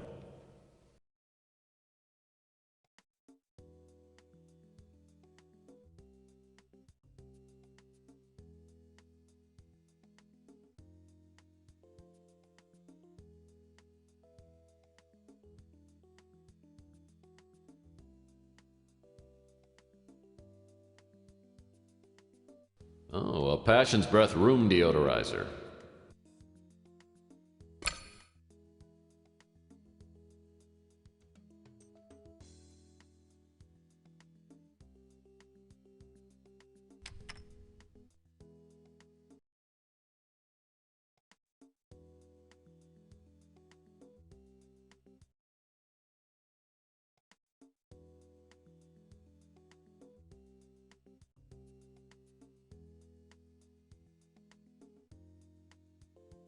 The nightstands balance the bed nicely. I love symmetry.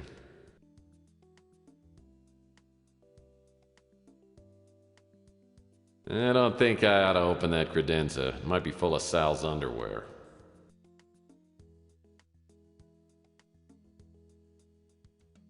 Looks like the upper left drawer is locked. I'll bet I could open it if I had something to pick the lock.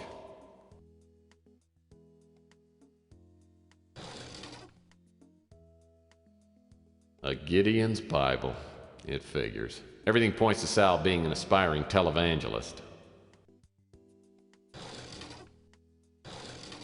A camera. Too bad there's no film in it. There's no dust on it, though. Must have been used recently.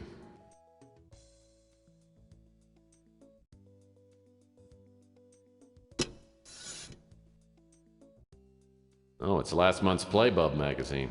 Looks like it's stuck inside the drawer.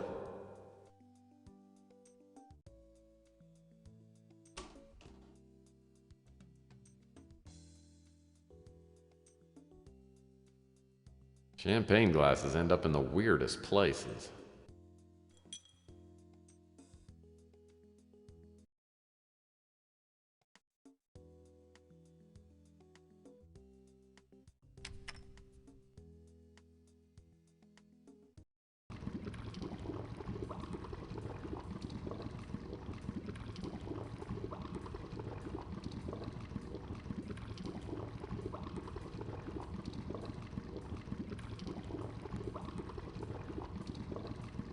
Someone's dropped a cork into this mounted vase. The opening's too narrow to get my hand in. I'd break it, but it looks like it's made out of saranide, that new unbreakable plastic. The cork looks like a typical champagne cork with some wire mesh on it. Wire mesh.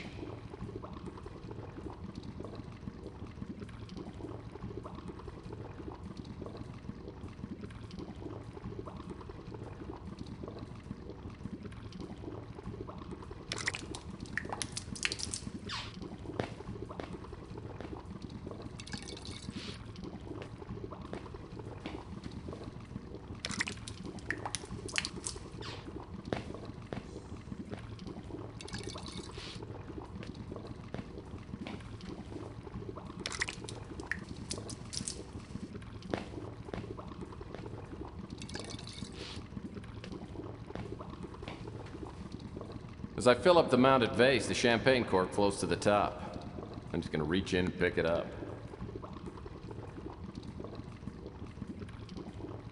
If I can just get this piece of wire off. There we go.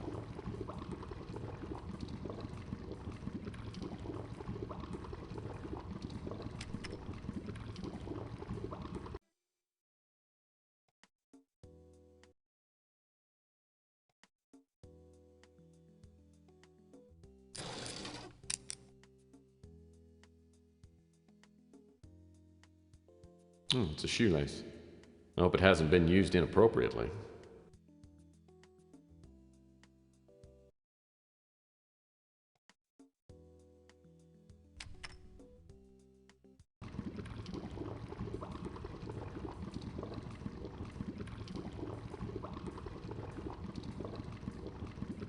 Oh, yuck. The towel smelled like mildew and fine hops. Looks like a couple of objects have fallen into the drain. With that screwdriver, I could undo the screws on this drain cover and get that roll of film.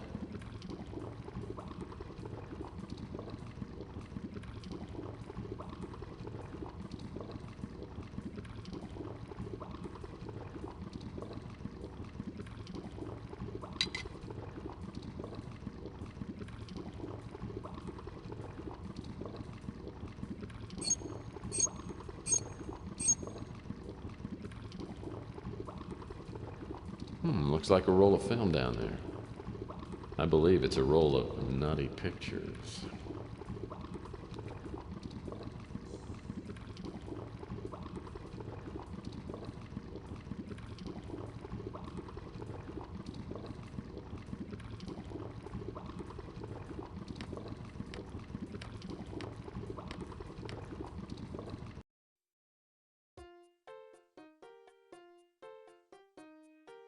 Oh, it's the Photomatic Plus Film Developing Kit.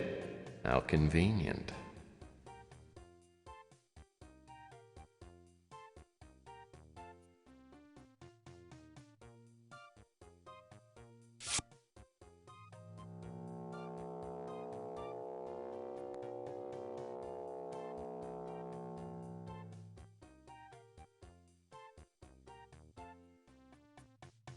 These pictures are sick. Francesca will be so happy.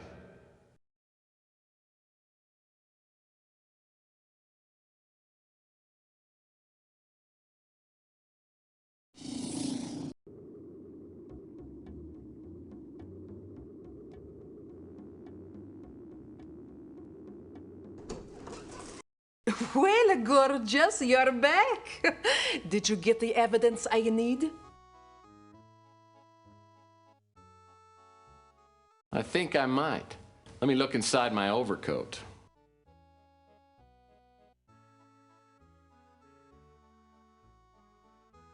Oh, excellent! This will do the job nicely. I'll answer all your questions now.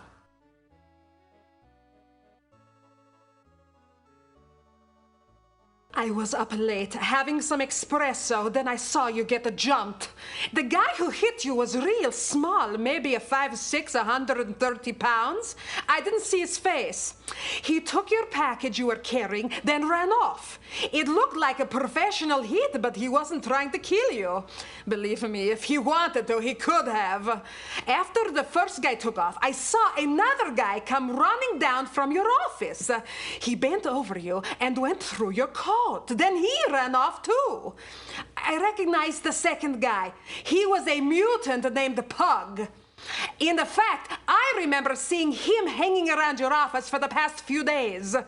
Anyway, I went over to make sure you were okay. Sal showed up a few minutes later and I made him carry you up to your office. That's all I know. Pug is ugly as sin and smells like he sleeps in a latrine. On and off for the past week or so, I've seen him keeping an eye on your office.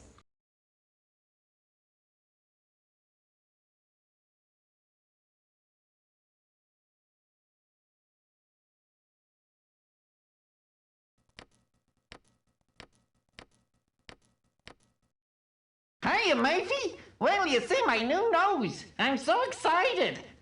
I'm gonna look and feel like a new man. Well, that's swell, Beak. Hope you're feeling grateful enough to answer some more questions. Yeah, sure. Anything.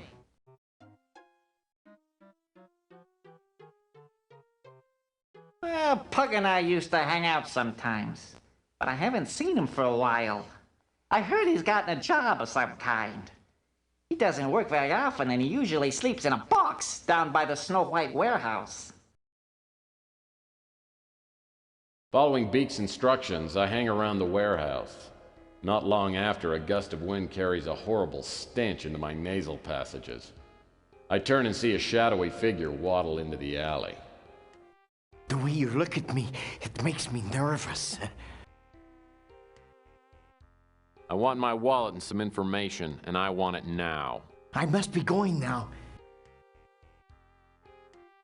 Listen, I brought my gun. I don't fire as many warning shots as I used to. This talk of guns has frightened me. I think I've soiled myself. I think maybe I'll turn that mug of yours into goulash. The way you threaten has caused me to wet myself. Why are you treating me like I'm some kind of criminal? I don't know. 'Cause you are one? You're a cynical person, if you'll forgive my saying so. Yep, that's me. A cynical PI with a loaded gun and no wallet. Here's your wallet.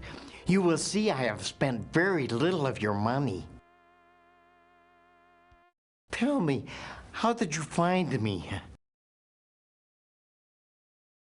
Well, you're pretty sneaky, but someone saw you rob me. They also said you were tailing me. I was hired to follow you. I provide people with information through ways of my own. Oh, and stealing my wallet was in the job description.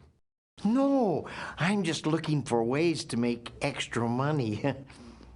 I was hired by an old PI who called himself the Colonel.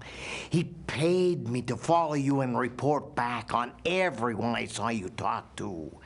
He also wanted me to tell him if I saw you with a little statue of a bird. He told me very little else, though he said that he had to find out if you could be trusted. There, I have told you everything I know. Now let me go, and I shall not bother you again.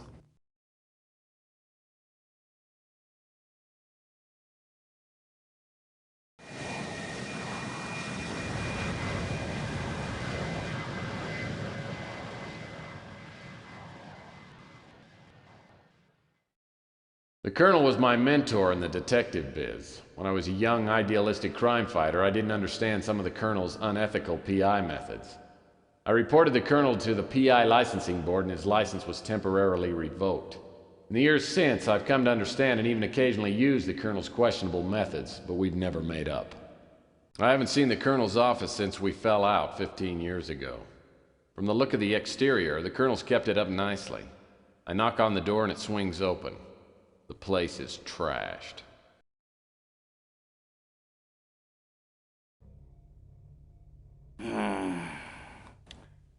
Oh, I guess I'm gonna have to put off that trip to the Caribbean.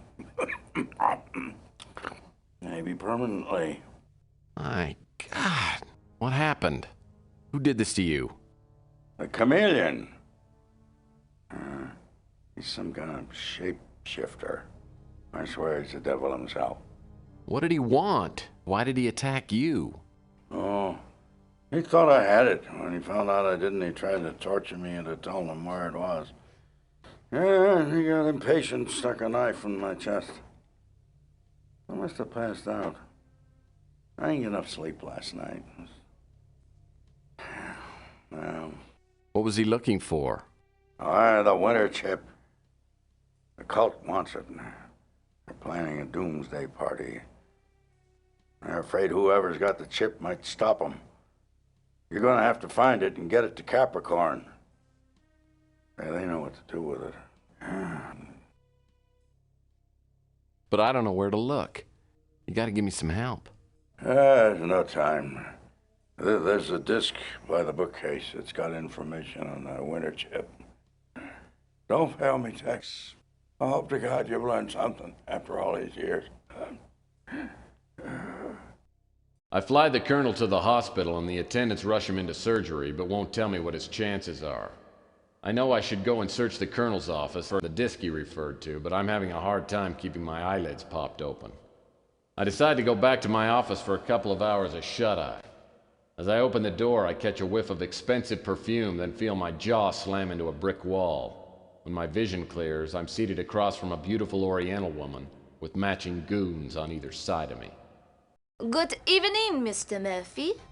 Please, have a seat.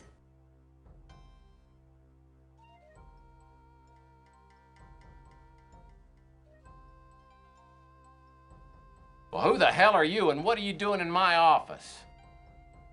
You are either braver or more foolish than I thought. No one talks to Eddie Ching like that. You're Eddie Ching? Sorry, I didn't realize who you were. I like that tone of voice. Now sit down quietly and listen to me. Okay, if you promise not to let your large friends here break my legs. I'm glad you understand the situation, Mr. Murphy. I have learned that you were hired to steal a statuette from my apartment. I admire the skill you display in doing so, but I must now ask you to return the bird to me. Thanks for the compliment, but I don't have your stupid bird. Someone stole it from me after I left your place. You'll just have to run down to Goodwill and get yourself a new one. It's gone? You imbecile! Have you no idea what you've done? You were set up. The person who hired you belongs to a group so powerful, they may hold the fate of the world in their hands. The statuette is worthless, except to this cult. And I went to great lengths to keep it from them. And all it took was one idiotic PI to give these fanatics the talisman they need to loose the demons of hell upon the earth. Oh, please. You really believe all that satanic mumbo-jumbo?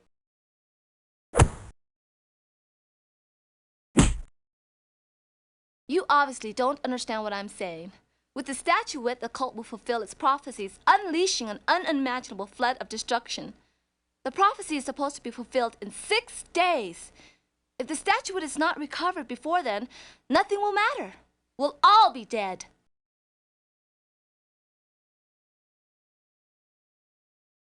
You seem to know a lot about this cult and were able to get the statuette in the first place. Why don't you send some of your goons out and clear up the problem? The cult knows about me. They tried several times to steal the statuette once they learned I had it. They will not allow me or my operatives to obstruct their plans. You, however, they do not consider to be a threat. The cult is behind the crusade for genetic purity. I don't know any more than what I've told you, except for the identity of the man who set you up. He is known as the Chameleon. If you can find him, you will be within reach of the statuette. You should realize that your blunder makes you responsible for 10 billion lives. Hope for your own sake that you can succeed where more powerful people cannot. Let this be a reminder to you not to repeat your mistakes. If you fail, I will see you in hell.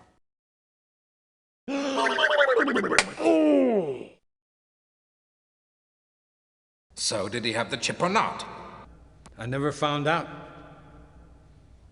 My usual methods of persuasion weren't working, so I had to get a little more forceful. Next thing I know, his lights go out. I think I killed him. Dead men don't help us. We've got to find out about that chip. If the Colonel didn't have the chip, then he probably sent it to Murphy. Stick around and keep tabs on him until the last second. But don't kill him. If the chip doesn't show up, make sure Murphy doesn't blunder into our path. If you find the chip, destroy it. Then you can do what you want with Murphy.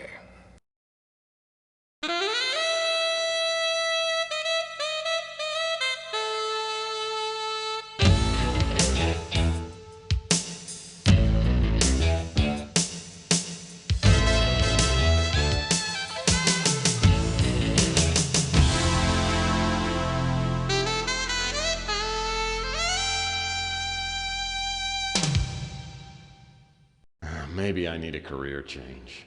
2 days in a row waking up in a semi-conscious stupor is enough for anybody. My nose is so sore my eyes water when I inhale and all my front teeth shift slightly when I exhale. On top of all this, I found out that the world population could be annihilated because of me.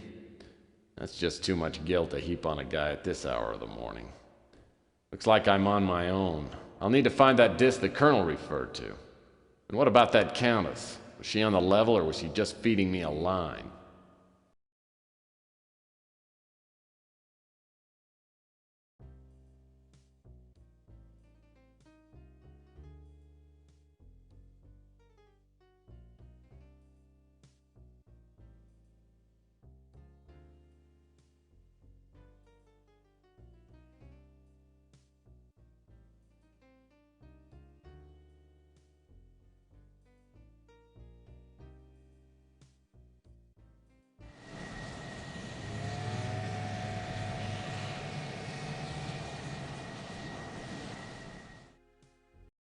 Okay, there's something wrong with this picture. When I was here before, the place looked like a palace. Now it looks like the aftermath of an IRS auction. Somebody wanted me to believe the person I talked to was a real countess. Now I can see I've been played for a sucker. But who set me up and why?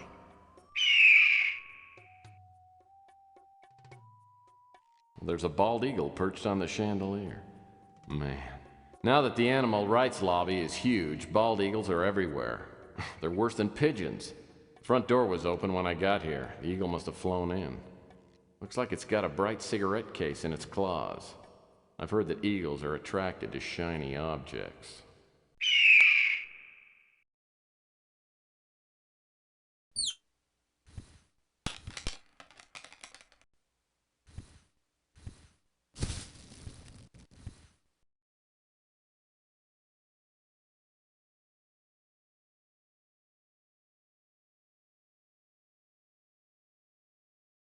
Looks like an expensive cigarette case.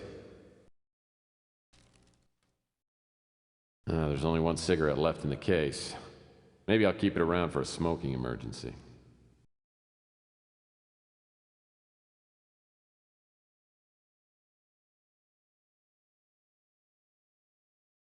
Looks like the obituary section of yesterday's Standard Examiner.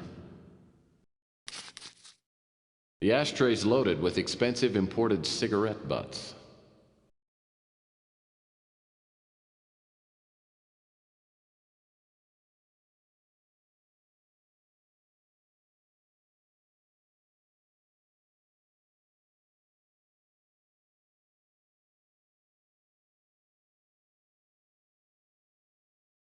The decorative mantel really sets off the fireplace.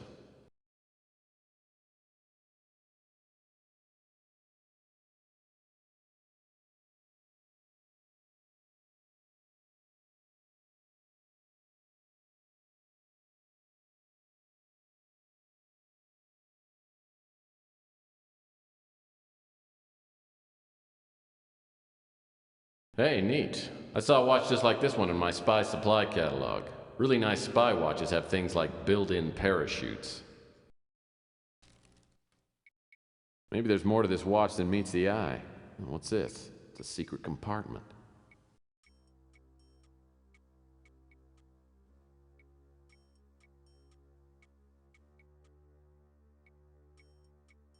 It looks like a pile of torn-up paper scraps.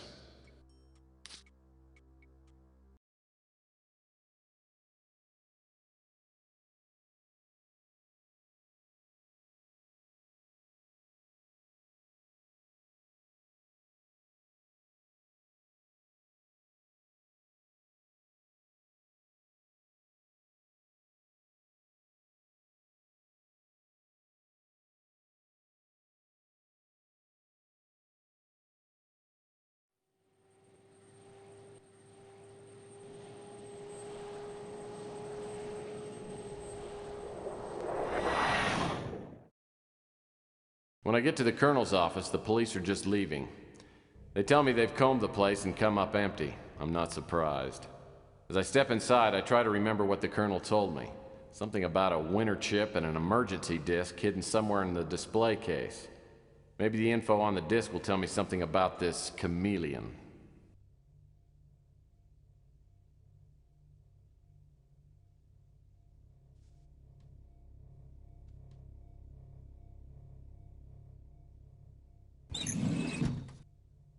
Some sort of greeting card.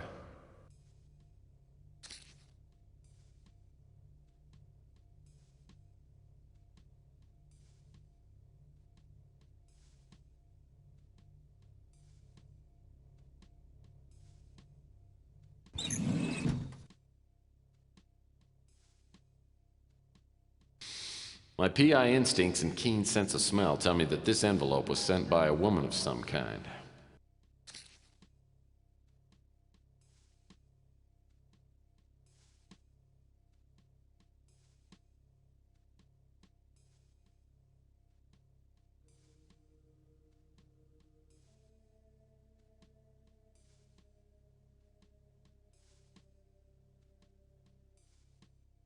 Well, it looks like the Chameleon didn't have time to smash all the vases. This must be the disc the Colonel mentioned. Maybe I can run it on his computer.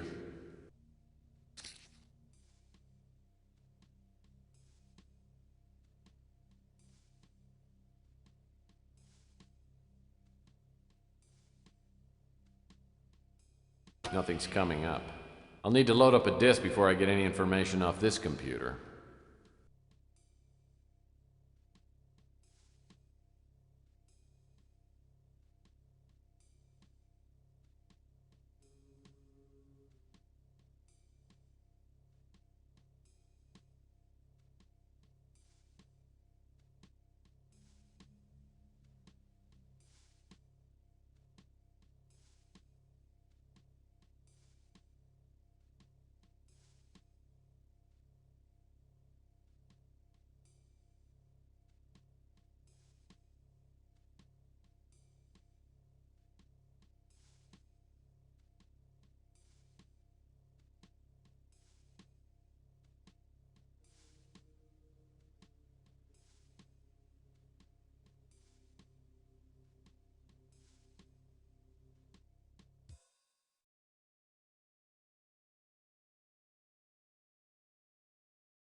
Who are you? What do you want? The name's Murphy. I'm a private investigator. Is this some kind of a bust? No, I'm not a cop. I'm here because of a mutual friend of ours. Look, if you're looking for a date, I don't do that anymore. I have a boyfriend, and I'm expecting him any minute. Listen, I hate to be the one to tell you, but I have some bad news for you. Someone tried to murder the Colonel. I don't know if he's gonna make it. He may be dead now for all I know. The Colonel? Dead? I can't believe it! I guess we won't be going to Bermuda next week. I know this must be quite a shock, but I'm trying to find out who wanted him dead, and I could really use your help. Hold on a second. How do I know that you didn't, kill the Colonel? Well, he's not dead yet. And besides, if I were here to kill you, I'd have done it already. Okay, fine. Then why don't you just, leave me alone? I'm very upset. I have something for you from the Colonel. Okay, let's see it. There wasn't any money in it? Okay, I guess I can answer a few questions. Well, he was nice to me, so I was nice to him. I mean, it was fun. I feel kind of bad now, though, because he gave me this package that I wasn't supposed to open unless something happened to him, but I opened it anyway. And I was so disappointed because there was nothing in it except for this stupid key. No money, no jewels, no nothing.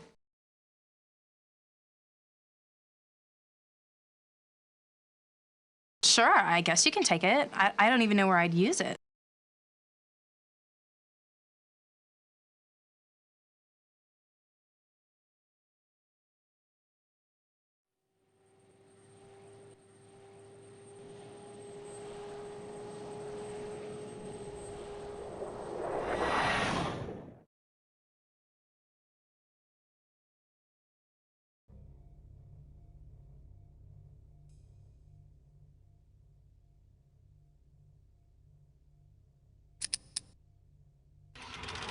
This manila folder looks worth taking. These documents are all in code. Hopefully the Colonel's got some sort of decoding manual around here.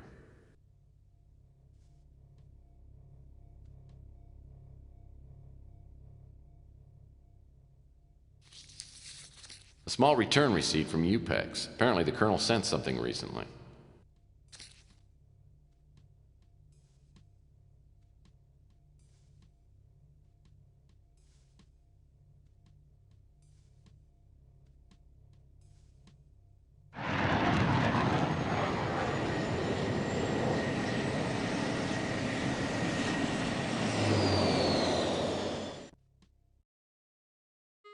Back again?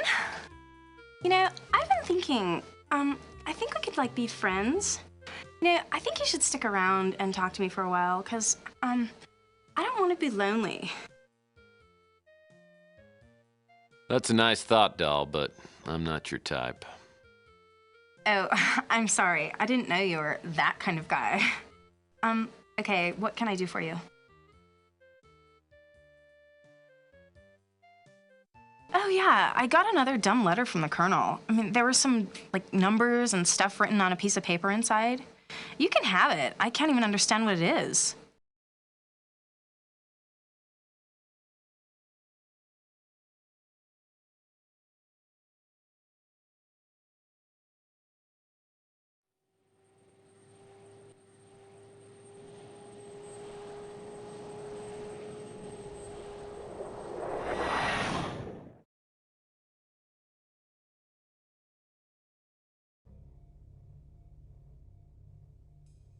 Oh. The Colonel keeps this picture hung up so people will assume that he was in the Air Force. Actually, he was in the Coast Guard's elite volleyball unit. This must be the safe the Colonel referred to on the emergency disc. This is a top-of-the-line security safe, and I'll need a combination to open this.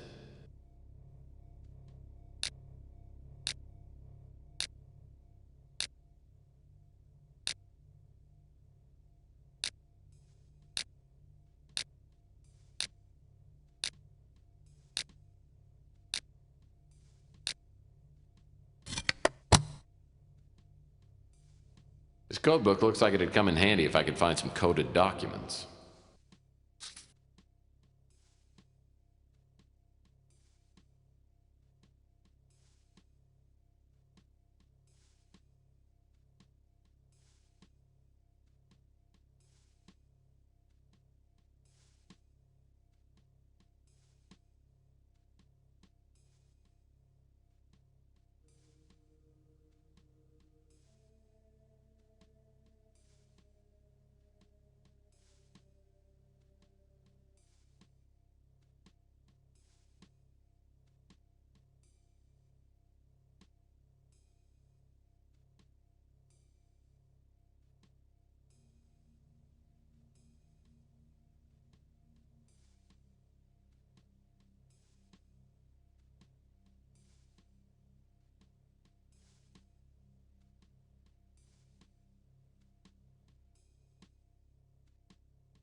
I couldn't believe it when the name Elena Moore appeared in the Colonel's decoded files.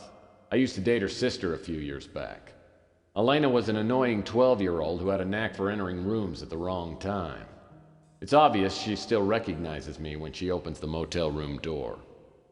So you're little Allie Moore, huh? Last time I saw you, you were quite a pest. And you'd just gotten your braces put on, right?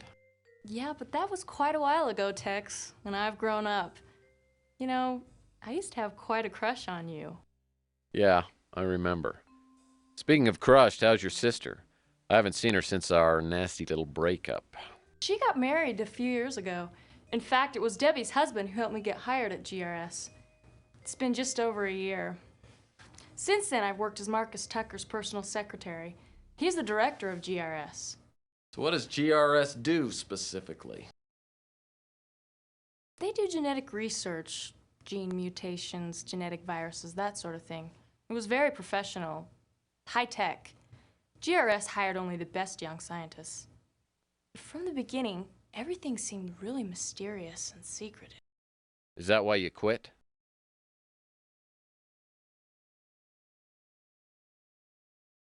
I didn't leave until I started receiving the threatening notes. At first I didn't take them seriously, but they kept coming. I decided to get away and use my vacation time. But when I got back, someone had gone through my apartment. That's when I checked into this motel. How did the Colonel find you? I don't know. He just appeared here one day. It took him a while to convince me that I could trust him. But now, for all I know, he's dead. I'm scared, Tex. Really scared. Look, I'll do what I can to help you, but I need to know everything. Why do you think someone at GRS wants you out of the way? I'm not sure.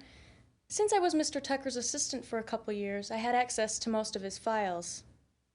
Maybe someone thinks I saw something I shouldn't have.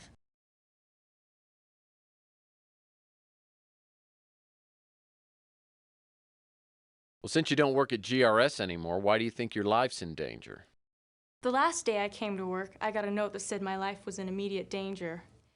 When I saw that someone had broken into my apartment, I knew that I wouldn't be safe anywhere. Sounds like my next move ought to be to GRS. Can you help me get in? Yes, I still have a pass key to the main doors. You can take it, but please be careful. GRS has a 24-hour security watch. With the Colonel in the hospital, I have no one to turn to. I don't know if I should, but I'm going to trust you. I tell Elena to sit tight and wait for me till I get back. I also warn her to keep the door locked and not open it for anyone except me. Elena obviously doesn't know anything more than what she's told me. She's given me the break I need, though, a pass key to GRS. Like the Colonel, I have a feeling that GRS will provide a few answers.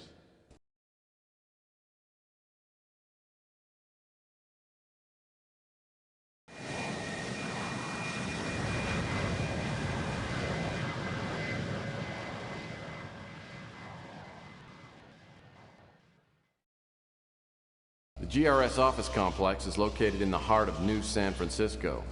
Elena's passkey gets me into the lobby, which is empty. A directory shows Marcus Tucker's office on the 4th subterranean level. I take the elevator down. Before the doors open, I hear a warning. Attention, lethal security probe on premises.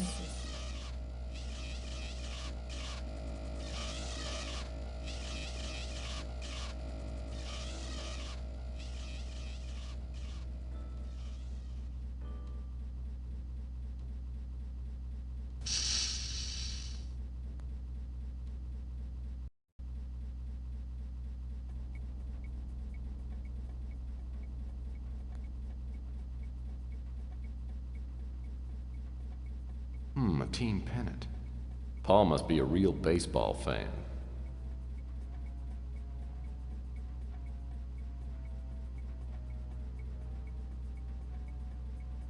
A hex wrench. I've got an idea this will come in handy.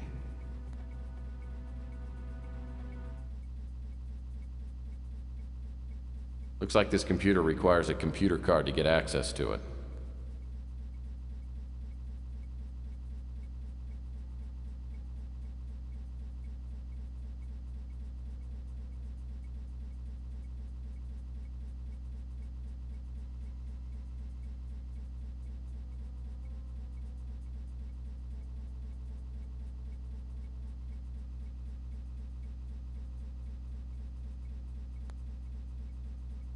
What a cute little TV.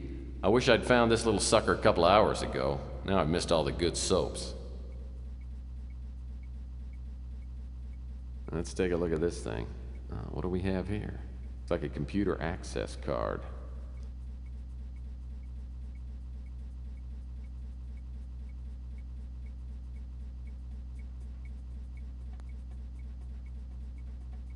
I should turn on the computer first.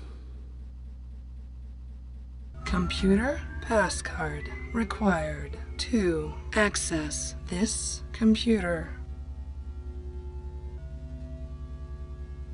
Thank you.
Poor little guy.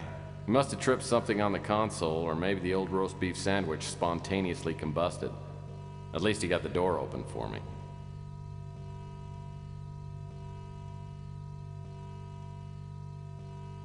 It's a memo. It says, memo to Marcus Tucker. This disc was confiscated from Ava Shanzi before she was imprisoned on the Moonchild. We are still searching her personal effects for any sign of the winter chip. Looks like a mini disc.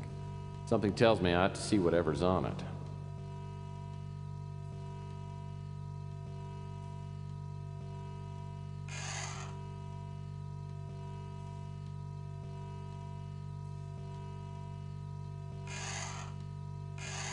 This looks like it might open one of those office doors.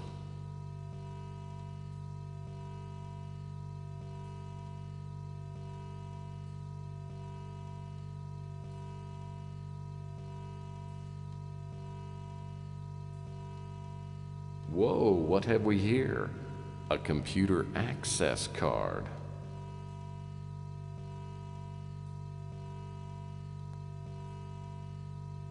Computer passcard required to access this computer. Thank you.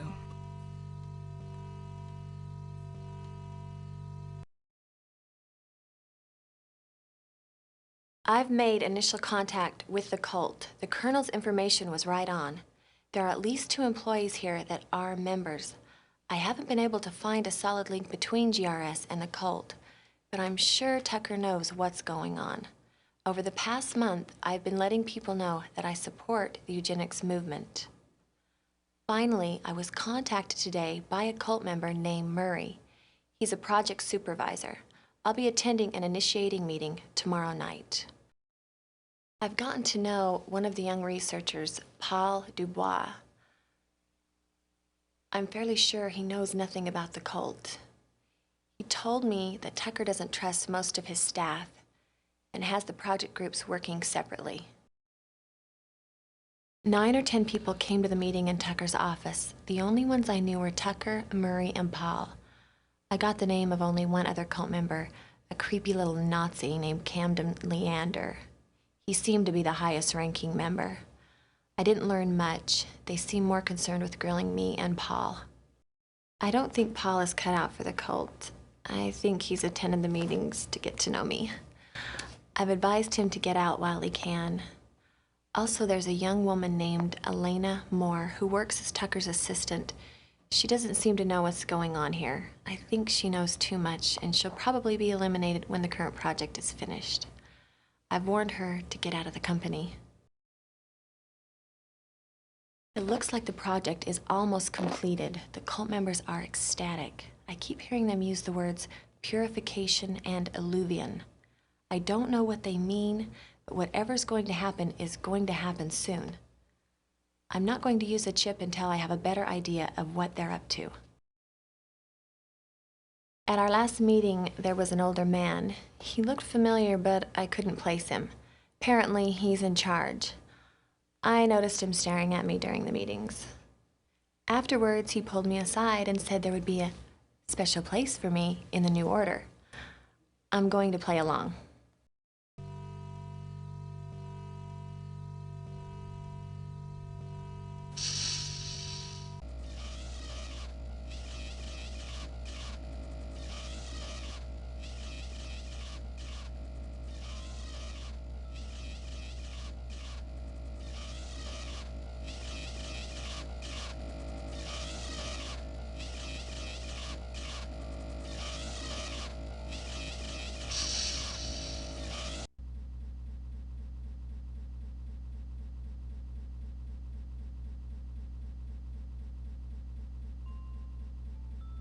My home movies would look great on that screen.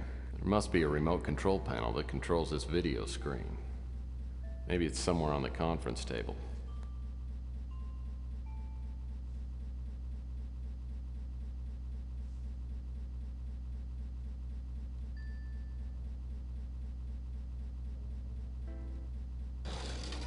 Another Playbub magazine. Say what you will, but I love the articles. Oh, it's an electronic shop laserdisc player. Chintzy, but it looks like it works.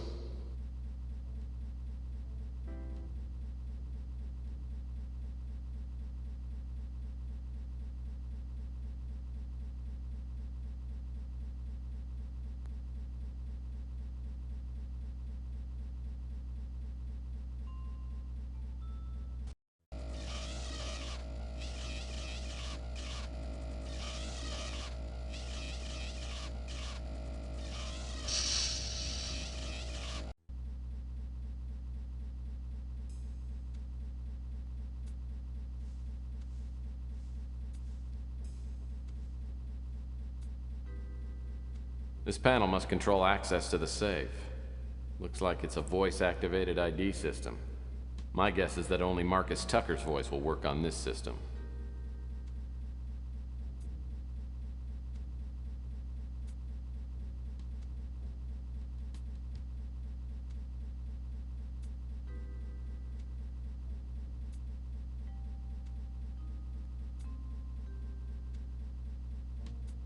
Hello, I'm Marcus Tucker.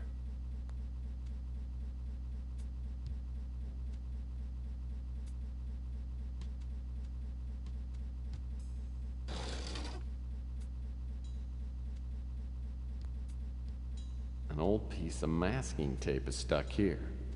Looks like some numbers are printed on it. 142235. Probably doesn't mean a thing.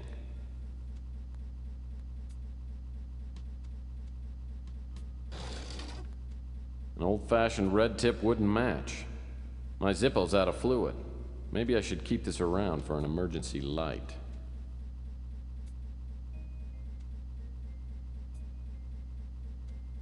To access the safe, please prepare for voice ID verification. Please speak your name now. Hello, I'm Marcus Tucker. Hello, I'm Marcus Tucker. Hello, I'm Marcus Tucker. Stand by for DNA scan. DNA incompatible. Attention, security, intruder on premises.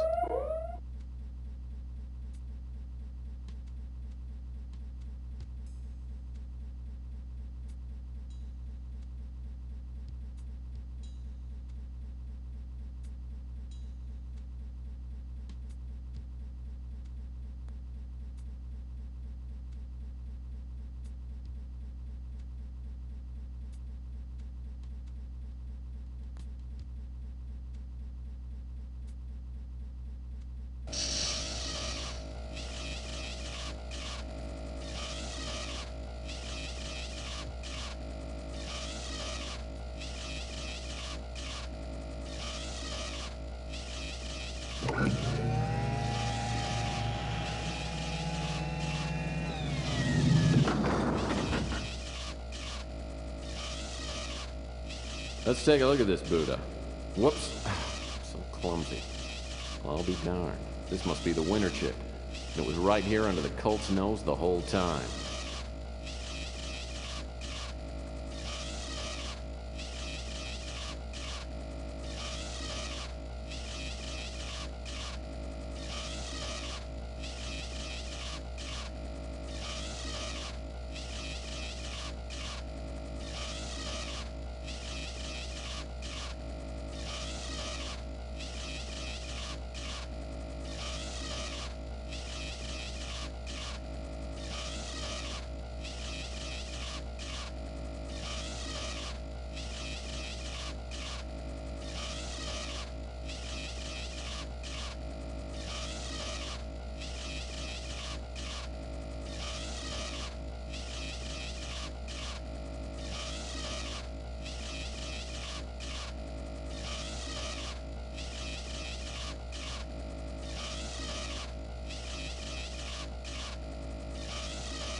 This type of safe requires a 6-digit code to open.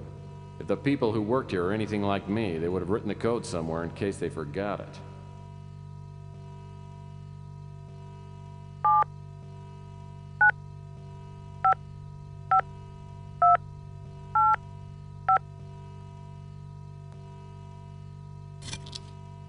I wonder what's in that vial. It says cigarette viral powder.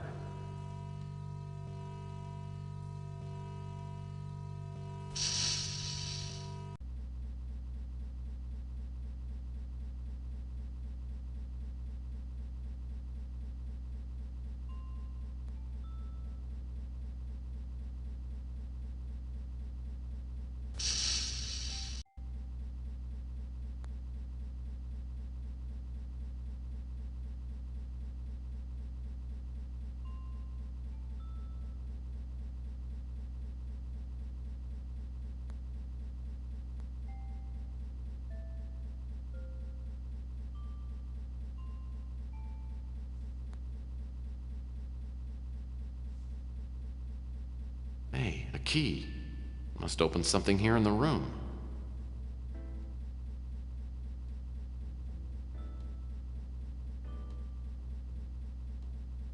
Ah, the cabinet doors are locked. Maybe there's something worth finding inside. Looks like a state-of-the-art VCR. Okay, it's turned on now. My home movies would look great on that screen. There must be a remote control panel that controls this video screen. Maybe it's somewhere on the conference table.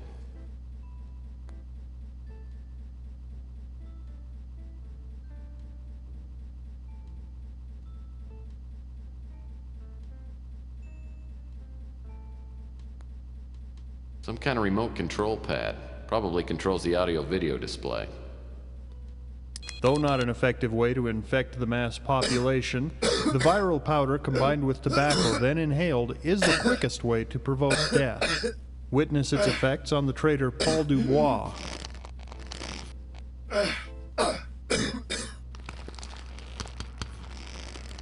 On a larger scale, the virus can be introduced into the upper atmosphere by means of dispenser satellites.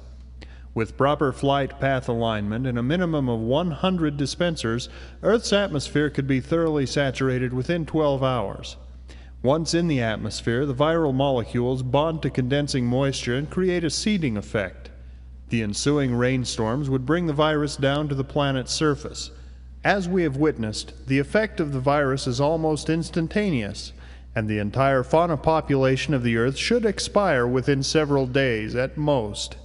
While this method of extermination is thorough, its residual effects are significant. The atmosphere will continue to cycle the virus for years until natural decay and filtering cause the viral strain to become a negligible portion of the atmosphere. We estimate that this process will require a minimum of 30 years to complete.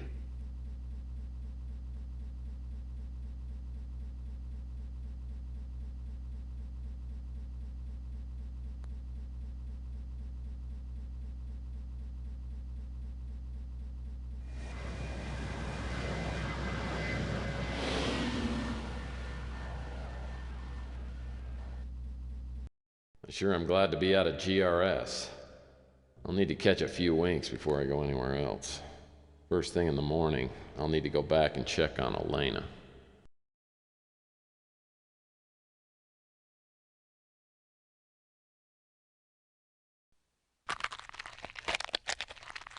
There's been a change in plans.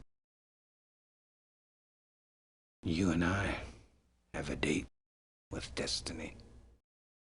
Let's go. It feels like I've been asleep for about 10 seconds when I hear something moving through the office.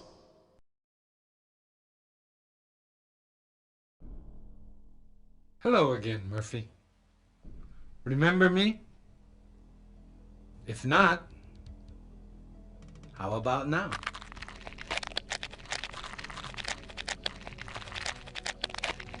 The ability to change forms is a talent I was born with.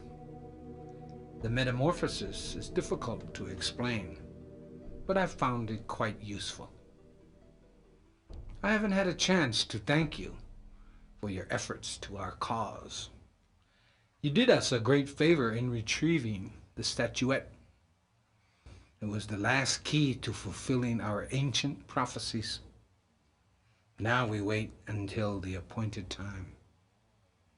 Incidentally, I've kidnapped your girlfriend. I know you're looking for a certain computer chip. Abandon your search now, and I won't harm Miss Moore. It would be a shame to kill her. Besides, it's not easy stuffing a head into one of those water coolers. Just ask your friend Pug. He's cooling off right now.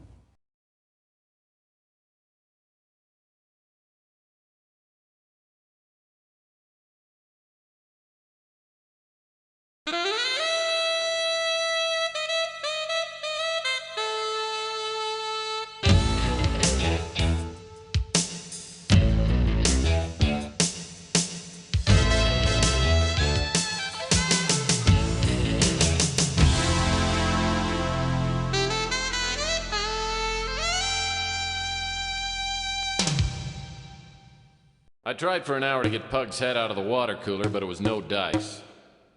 The police showed up and thought about grilling me until they realized Pug was a mutant.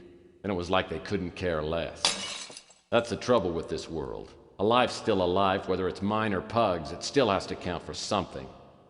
If a crime to humanity is committed, someone should have to pay for it. The Chameleon had killed Pug for no good reason and had kidnapped Elena. I'm not about to let him get away with it. Not today.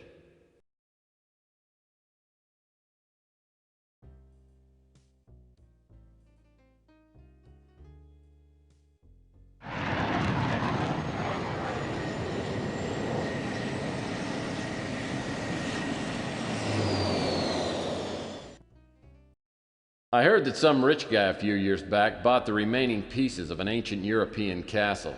This must be the place. As I approach the coordinates given in the shredded note from GRS, I see a massive structure jutting out from a deeply forested area. The bastion looks like a medieval castle, but there's nothing romantic about this place. It seems to lay there, a festering evil, like a paper cut gone bad. From here I can get a good look at the Chameleon. He's pacing around, smoking like a brush fire and talking to himself. I don't know what he's smoking, but he looks higher than an infield fly. I've got to distract him somehow and get him out of the room. Then I'll figure out a way to get him out of here for good. It's the Chameleon. Looks like he's enjoying his rich imported cigarette. Maybe I can get him to stop smoking permanently. First I'll have to create some sort of a smoke screen to get him out of the main room. The Chameleon has Elena in a laser field. The effect of the beam is probably keeping her sedated. With the Chameleon out of the way, I can find out how to shut it off.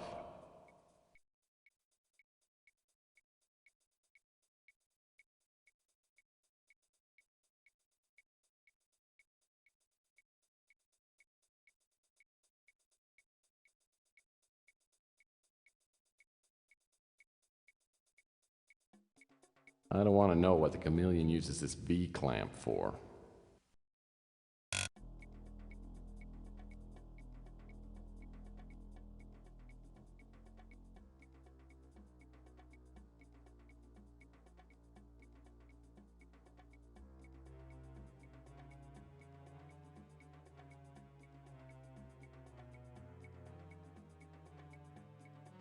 Well, I'll be darned. That's Uncle Morty, and he was not a handsome man. This gargoyle's only got one eye, and it looks removable.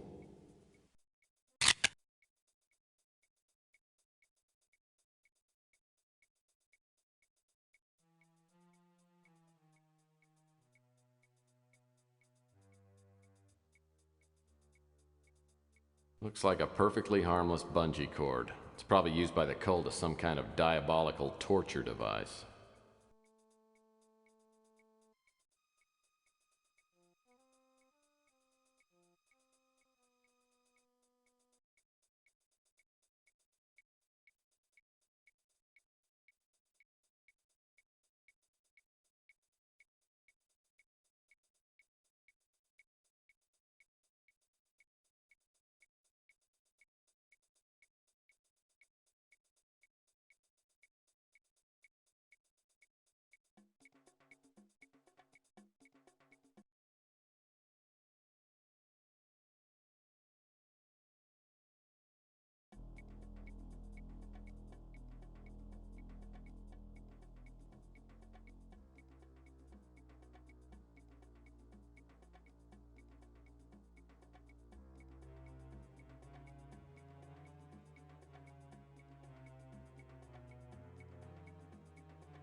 Okay, the cigarette's in place.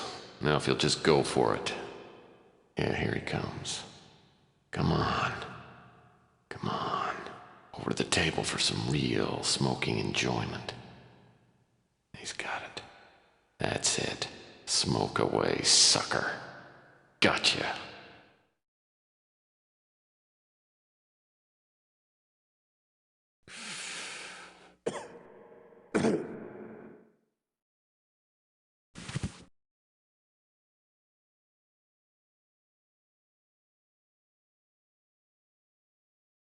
Didn't anyone ever tell you these things can kill you?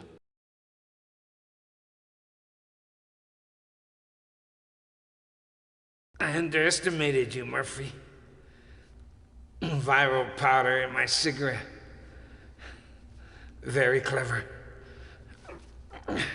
You're a worthy opponent. Well, you know, I think the world would be a much nicer place without people like you. People who go around stuffing other people's heads into water coolers. But you've accomplished nothing.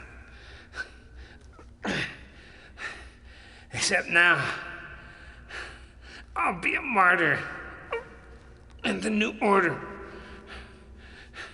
And you'll die with all the other vermin in the great alluvion. And when the earth has returned to a state of perfection, and the purified races return after the waiting,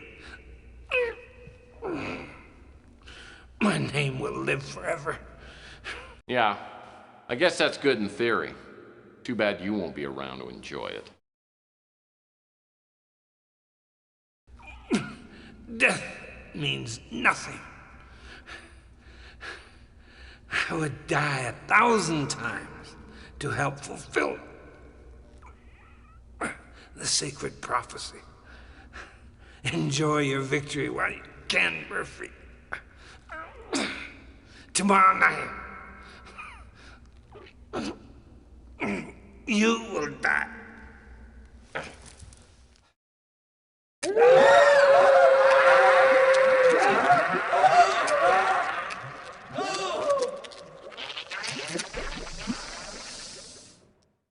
I caught a lucky break getting rid of the Chameleon this easy. Death is always an ugly business, but if anyone deserved it, he did. Now I've got to get Elena out of the force field.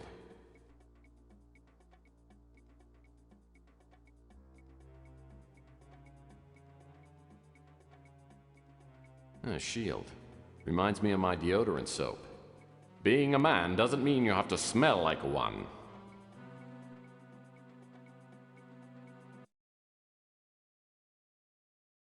Tex!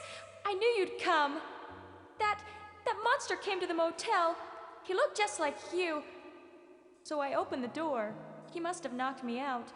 It was terrible, the things he said to me. Oh, Tex, hold me. Kiss me. Whoa! Hold your horses there, little lady. I'm glad I could be of assistance. This is no time for romance. Besides, every time I look at you, I can't help but think of your sister, and that gives me a stomach ache. But Tex, I think I'm in love with you. Look, I'm sorry, but I've been burned a few too many times, and your sister was a real flamethrower.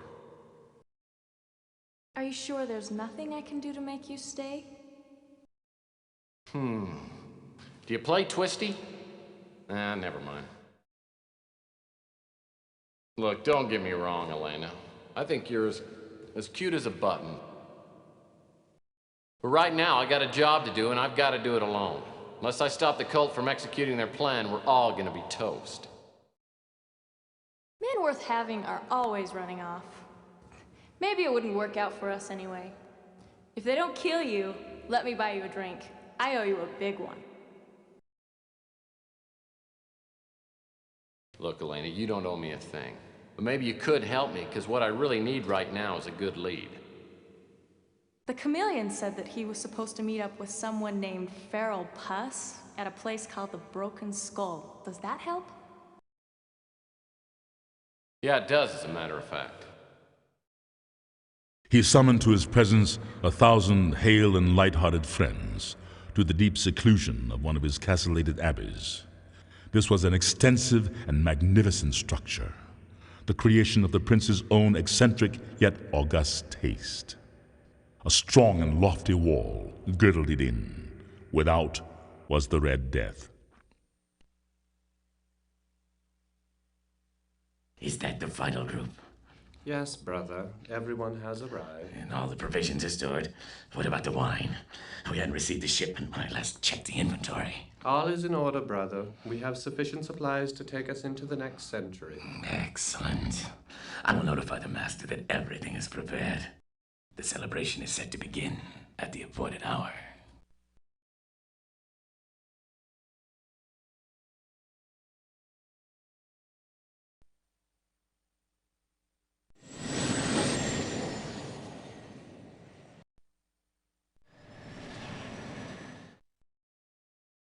The way station is small, with a diameter of maybe 5,000 meters. I have no problem finding the broken skull, which turns out to be a typical off-world saloon.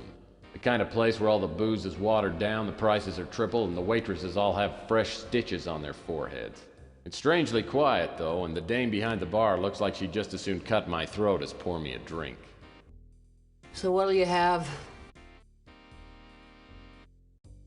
Give me 4 fingers of rye whiskey. Neat. You know, we don't take American Express. Cash customers only. You take out-of-state cash? We'll take any cash with the Made in the USA logo on it. Let's not mince words. I'll give you a C-note for some information. Put your money where your mouth is, Rockefeller.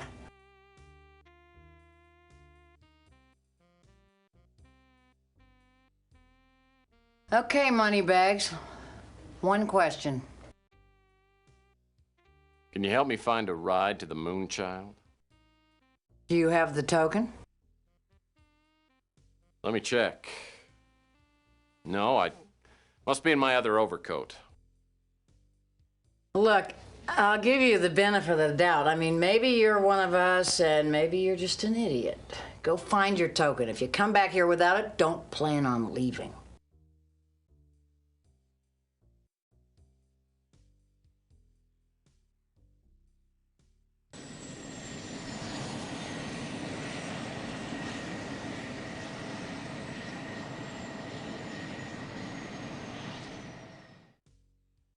Did you forget something?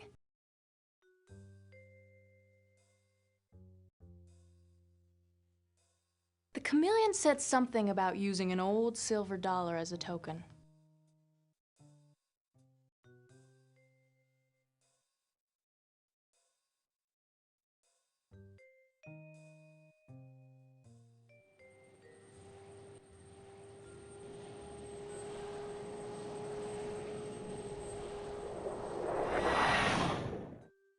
What now, Murphy?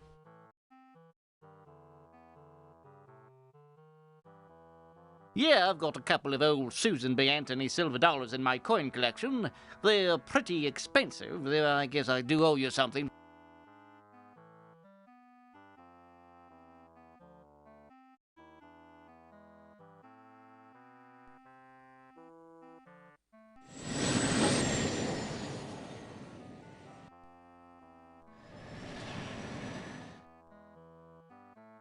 Did you find what you were looking for?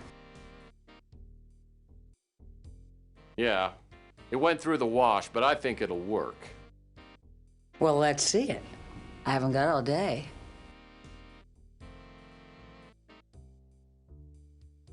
Okay.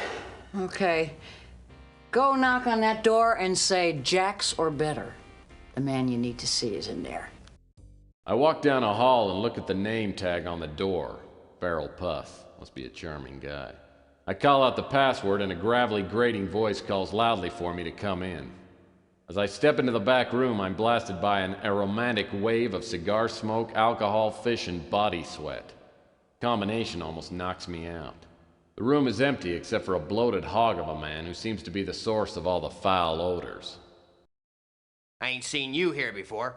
Who the hell are you?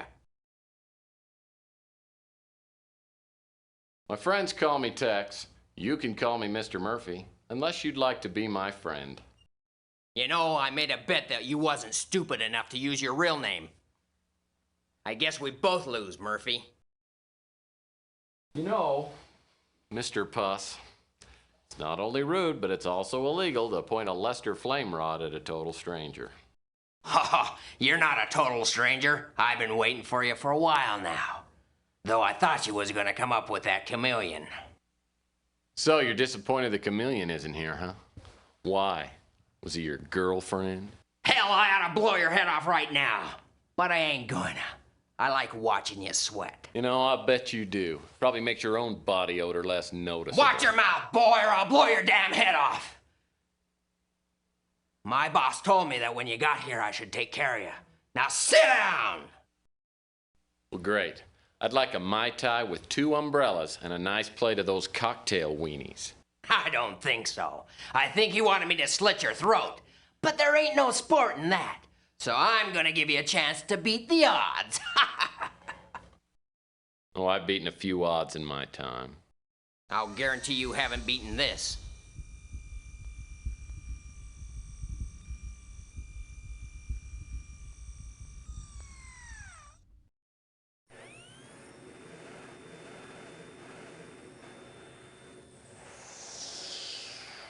I call it the Farrellette table. 3 of them balls are hollow, and there's a spy drone in each one. They're little robotic arachnids with nasty stingers. Well, dare I ask what's in the 4th ball? Inside that one is part of a ticket to the Moonchild. I'll mix them around. Then you just have to pick the ball with the ticket and open it up. Do that 4 times, and I'll take you to the Moonchild. Sounds like the old shell game to me. Close enough.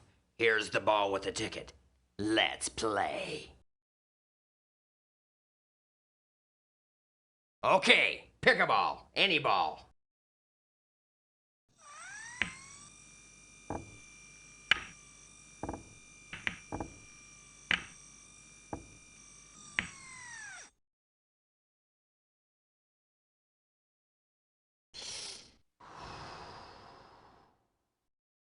Beginner's luck.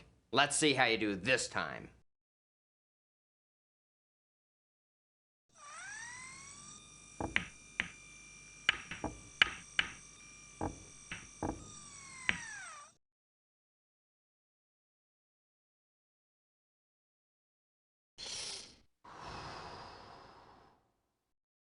Damn it! I guess I need to speed up the balls a little bit. Well, 3rd time's the charm. For me.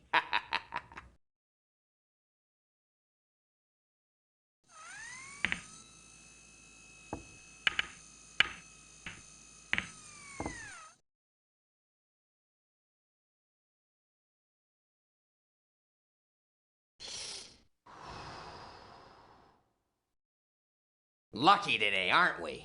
I can't wait to see a spy drone tear your head off. No one's gotten this far before, Murphy. It'd be a real shame if you screwed up now.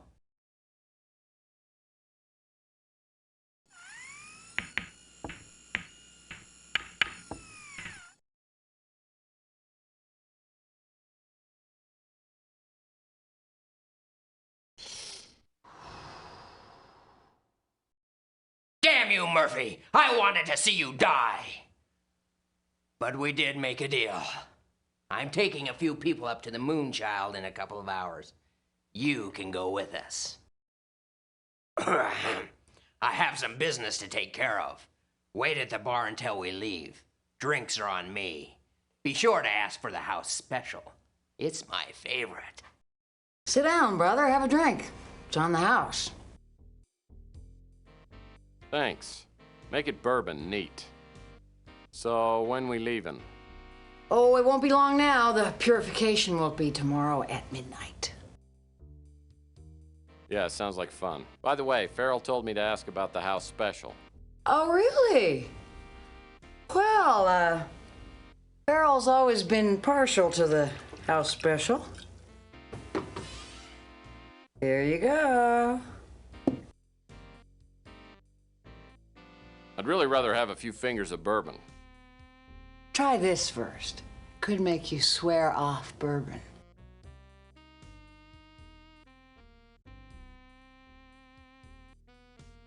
So, you're Tex Murphy. Well, we're gonna make your trip as comfortable as possible. Nighty-night!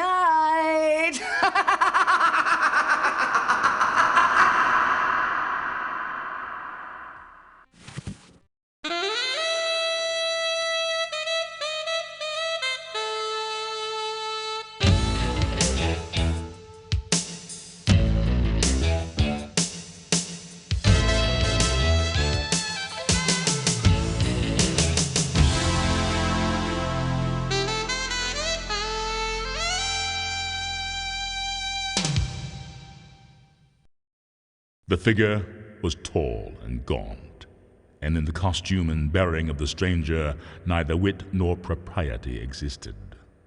There are chords in the hearts of the most reckless, which cannot be touched without emotion. Even with the utterly lost, to whom life and death are equally jests, there are matters of which no jest can be made. I must have died and gone to heaven. Except I don't think people in heaven have raging hangovers. I must be on the Moonchild. I have to admit, it is incredible. I could get used to living in a place like this. I've never seen anything so beautiful. What's that sound? Something's coming this way.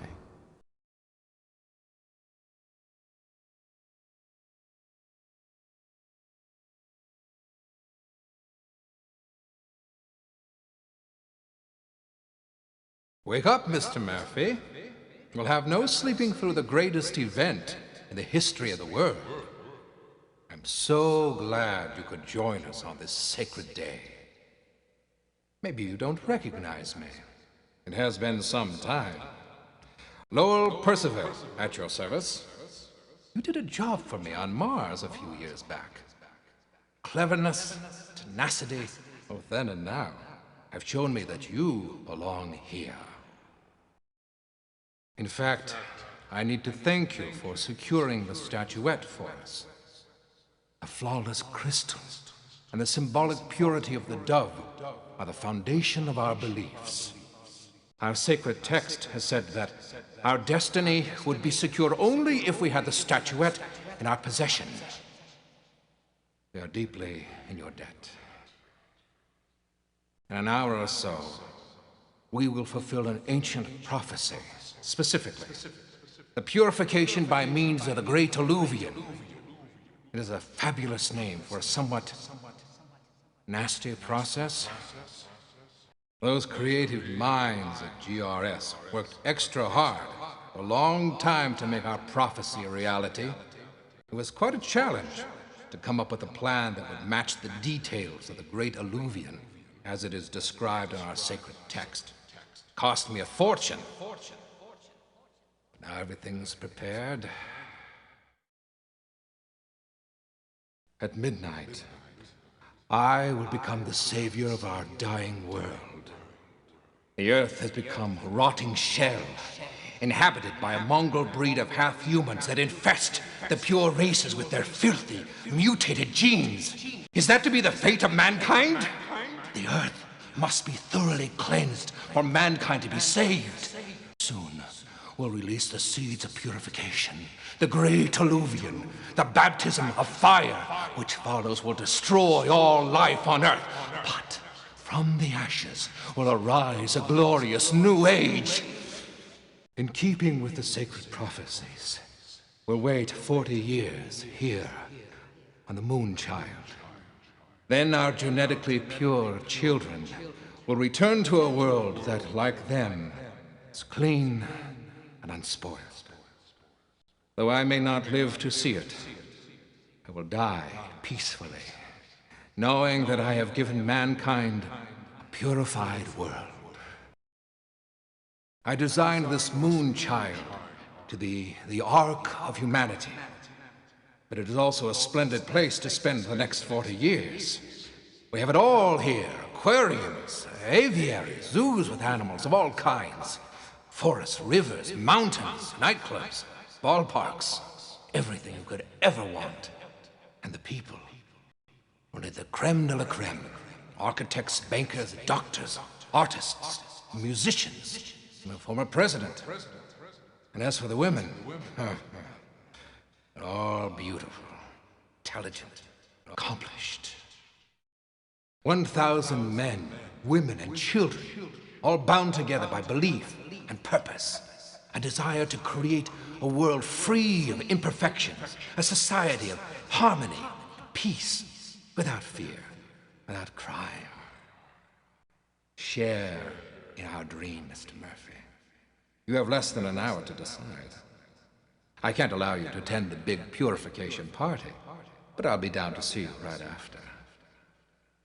I'm sure you'll agree that your options are limited. So, Lowell Percival is behind all this. His offer is tempting. It sounds like paradise. And there's probably no way to stop the cult now, so maybe I should just make the best of it. Hold on, Murphy. Don't forget what they've got in mind. They intend to wipe out every person that doesn't have to meet their standards.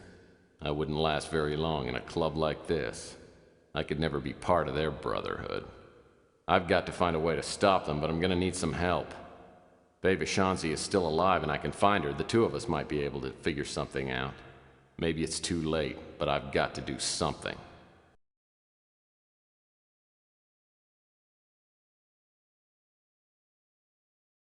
I looked through the pockets of my overcoat, but they've taken everything. All I've got left is the watch I found at the Countess mansion. Could be a lot worse, though. At least they didn't find the winter chip.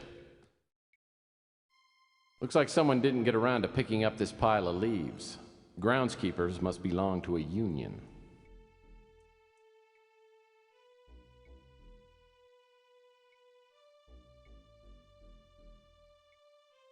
Well, if I'm not mistaken, that's a puff-buster smoke detector. This must be the way out, and I can hear someone pacing from the other side. Probably the security guard.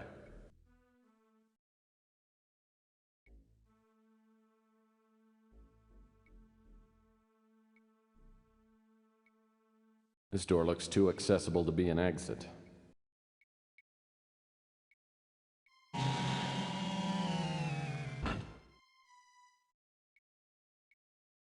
A bottle of lighting fluid. These cult members must like to barbecue.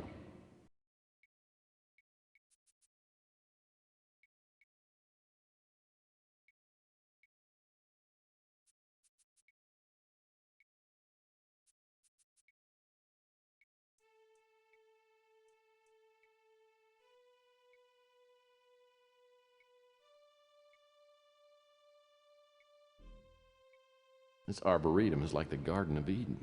The trees and plants are all real in full bloom. There's no place like this on Earth anymore.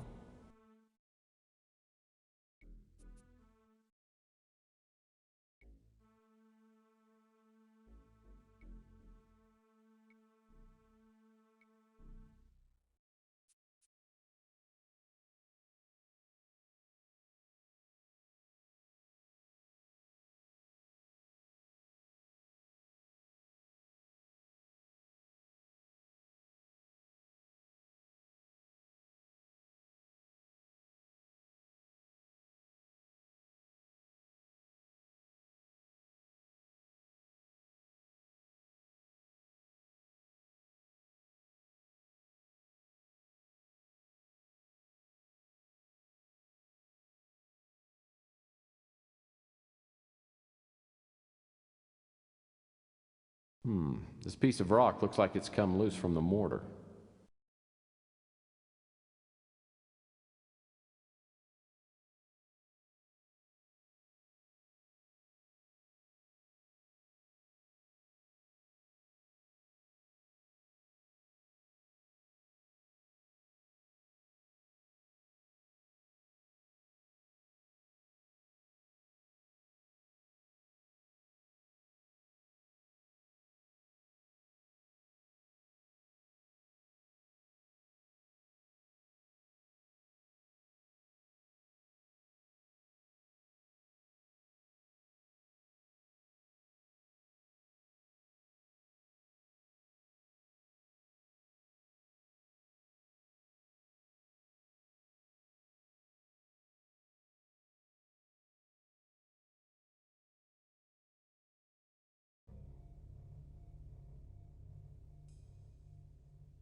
This rock looks like it may actually be a piece of flint.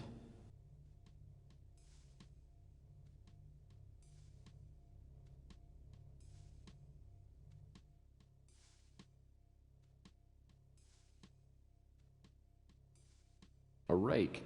Too bad someone already gathered up all the leaves in here.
What an idiot. Oh!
As I enter the stasis room, I feel like I've stepped into a fairy tale.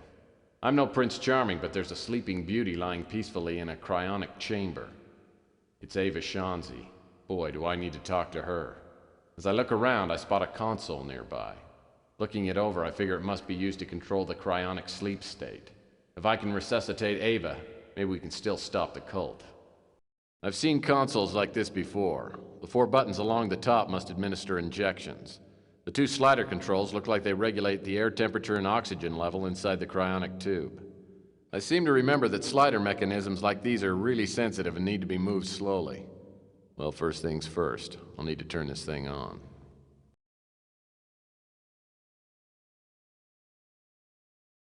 Aha! A red light went off in one of those Phase 1 boxes. I must have done something right. Now I've got to get those other boxes to light up.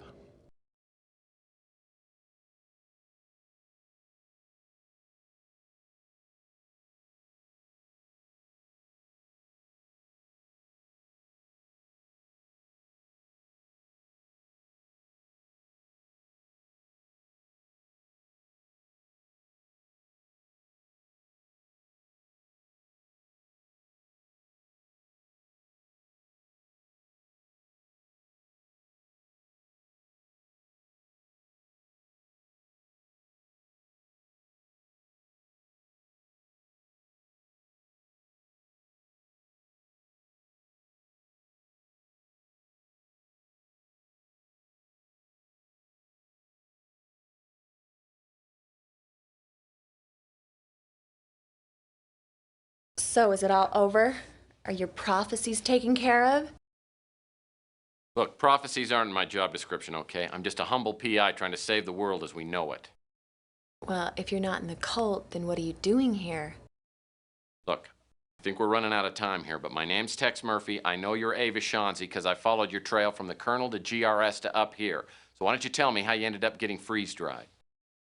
Percival has a thing for me, so he decided not to have me killed. Instead, he put me into stasis to keep me out of the way until after the purification. Well, I've got some good news and I've got some bad news. The good news is the purification won't start for about 45 minutes. The bad news is we've only got 45 minutes to stop these people. Luckily, I've got the winter chip, but you need to tell me how to use it. Well, how did you get it? Listen, there's no time for explanations now. We have to hurry. Take this. There are instructions on what to do with the winter chip. When you get into position, wait for my signal. In exactly 30 minutes, I'm going to create a power surge. That will give us our last chance to stop the cult. That note also has instructions on how to reach the escape pods. I'll wait until the last second, but hurry. And listen, Murphy, good luck. If we get out of here, you can tell me your story.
Lynx 986. Looks like some sort of croquet software. Aha! This must be the mini-computer.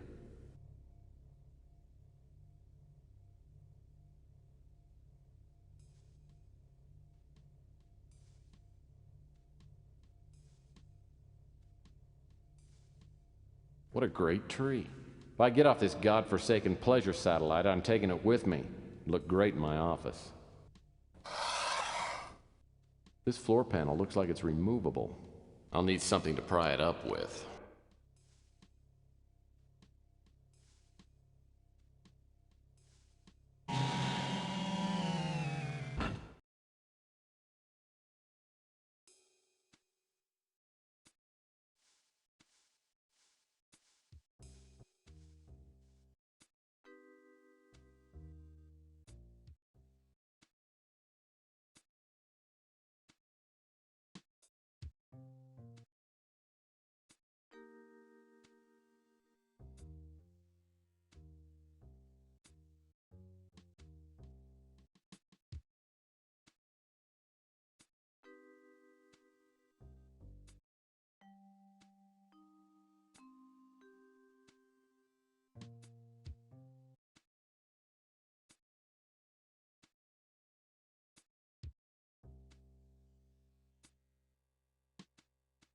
Looks like someone laid a piece of pipe here.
Looks like one of these computer cables ought to do the trick.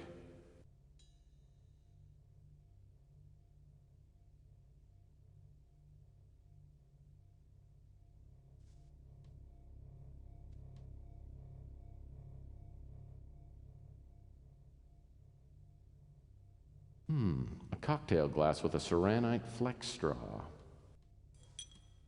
The cocktail glass is worthless, but I love flex straws.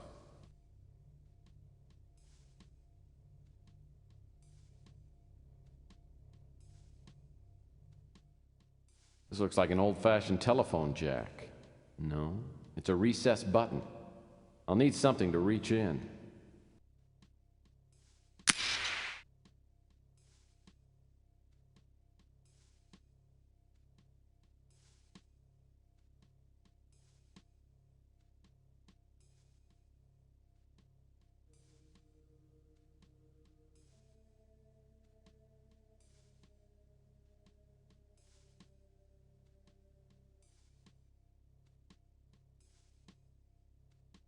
It's been almost 30 minutes.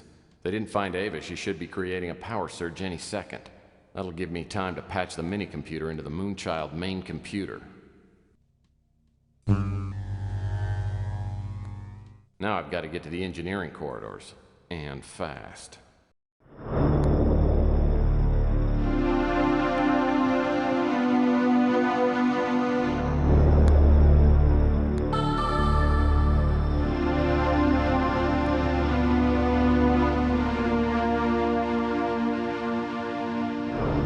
I've got a system warning on level 18, section J. I'm attempting to override that. Now I'm showing a temporary system failure. Climate control is down on levels 4 through 18.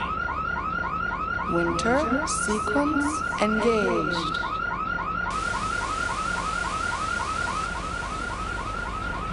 I don't understand it. The whole system's going haywire. 5 minutes to self-destruct.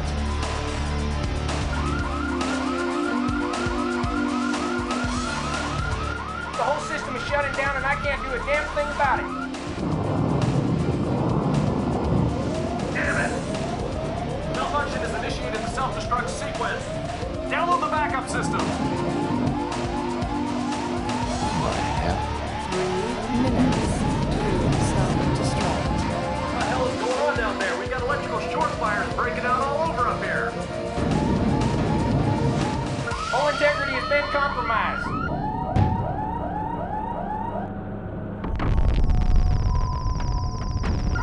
This place is gonna go up like a Roman candle on the 4th of July. 2 minutes to self-destruct.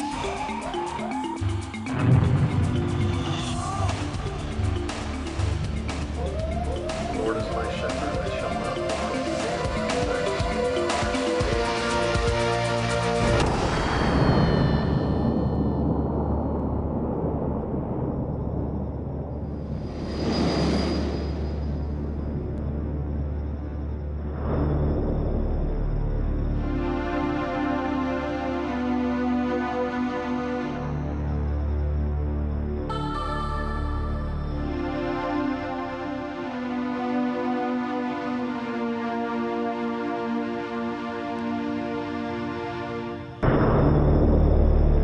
He had come like a thief in the night, and one by one dropped the revelers, and died each in the despairing posture of his fall. And darkness, and decay, and death held illimitable dominion over all.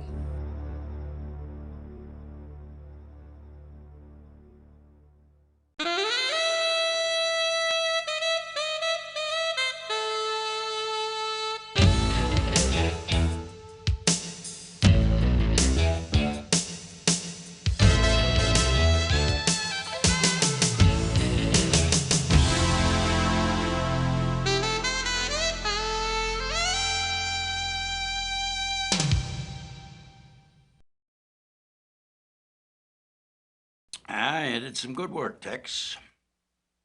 I guess you didn't forget everything I taught you. Maybe it's not too late. I could make a real detective out of you. I don't know. This saving the world business doesn't pay so well. My cousin Vinny says he can cut me in on some Amway action. That's a load of hooey. You got it in your blood, Tex. You'd gumshoe for pocket change. Hey, pocket change would be a step up for me. Well, you know, I've done pretty well over the past few years. Put a few greenbacks away. But I'm not so young as I used to be. Maybe we could work out an arrangement. Huh? I'll be the brains, you be the legs. A lot of work out there for somebody with your skills. I say, partners? Nah. Ava. Yeah, I was hoping I'd see you around. Oh, hi, Tex. Hello, handsome. Long time no see. You look good as ever. What have you been up to? Nothing much. Say, tell me, have you still got that Twister game? I do, but I haven't played it in a long time.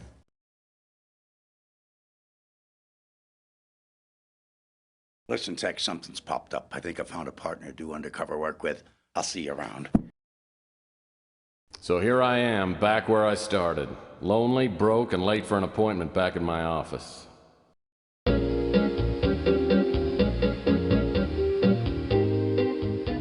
Okay, so maybe it's not a perfect world.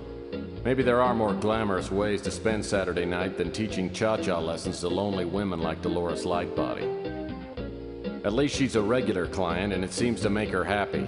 And she always pays me up front, in cash. Now that I think about it, things are better. I cleared up my bar tab with Louie, and I did solve the pawn shop burglary for Rook. Yeah, once word gets around, I'll be up to my neck in good-paying jobs. Looks like Murphy pulled it off, sir. Yes, but next time, he may not be so fortunate. Next time, sir? The forces of darkness sleep, but do not die. Even now, I sense evil stirring. An evil about to re-enter the life of our friend Murphy. Tex, honey. Long time no see. Forgive me?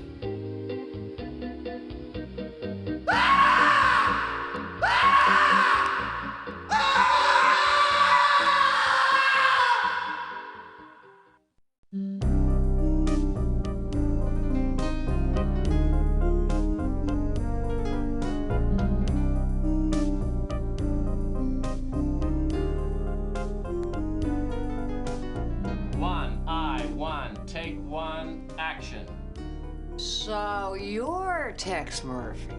Ah, well, we're gonna make your trip as comfortable as possible. Nighty-night. Perfect. Sounds to me. Okay, the only problem was you don't shoot. Oh, I'm sorry.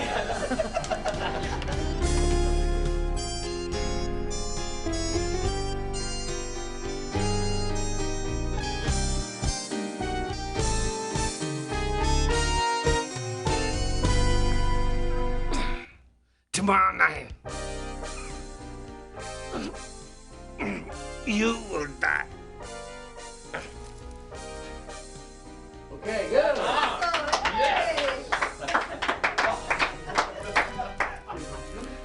Oscar. It's called a spa award, but it's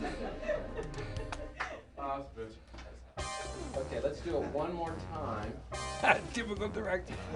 That's perfect. Let's do it one more time. Let's just... I can never understand that logic in directors. Perfect. That's the best I've ever seen. Let's do it one more time. On the painless side.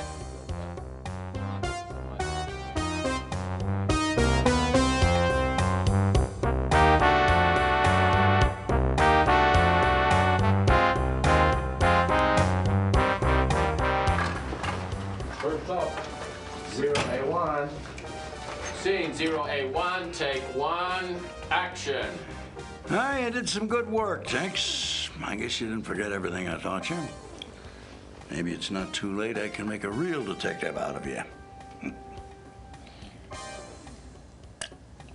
That's terrible shit.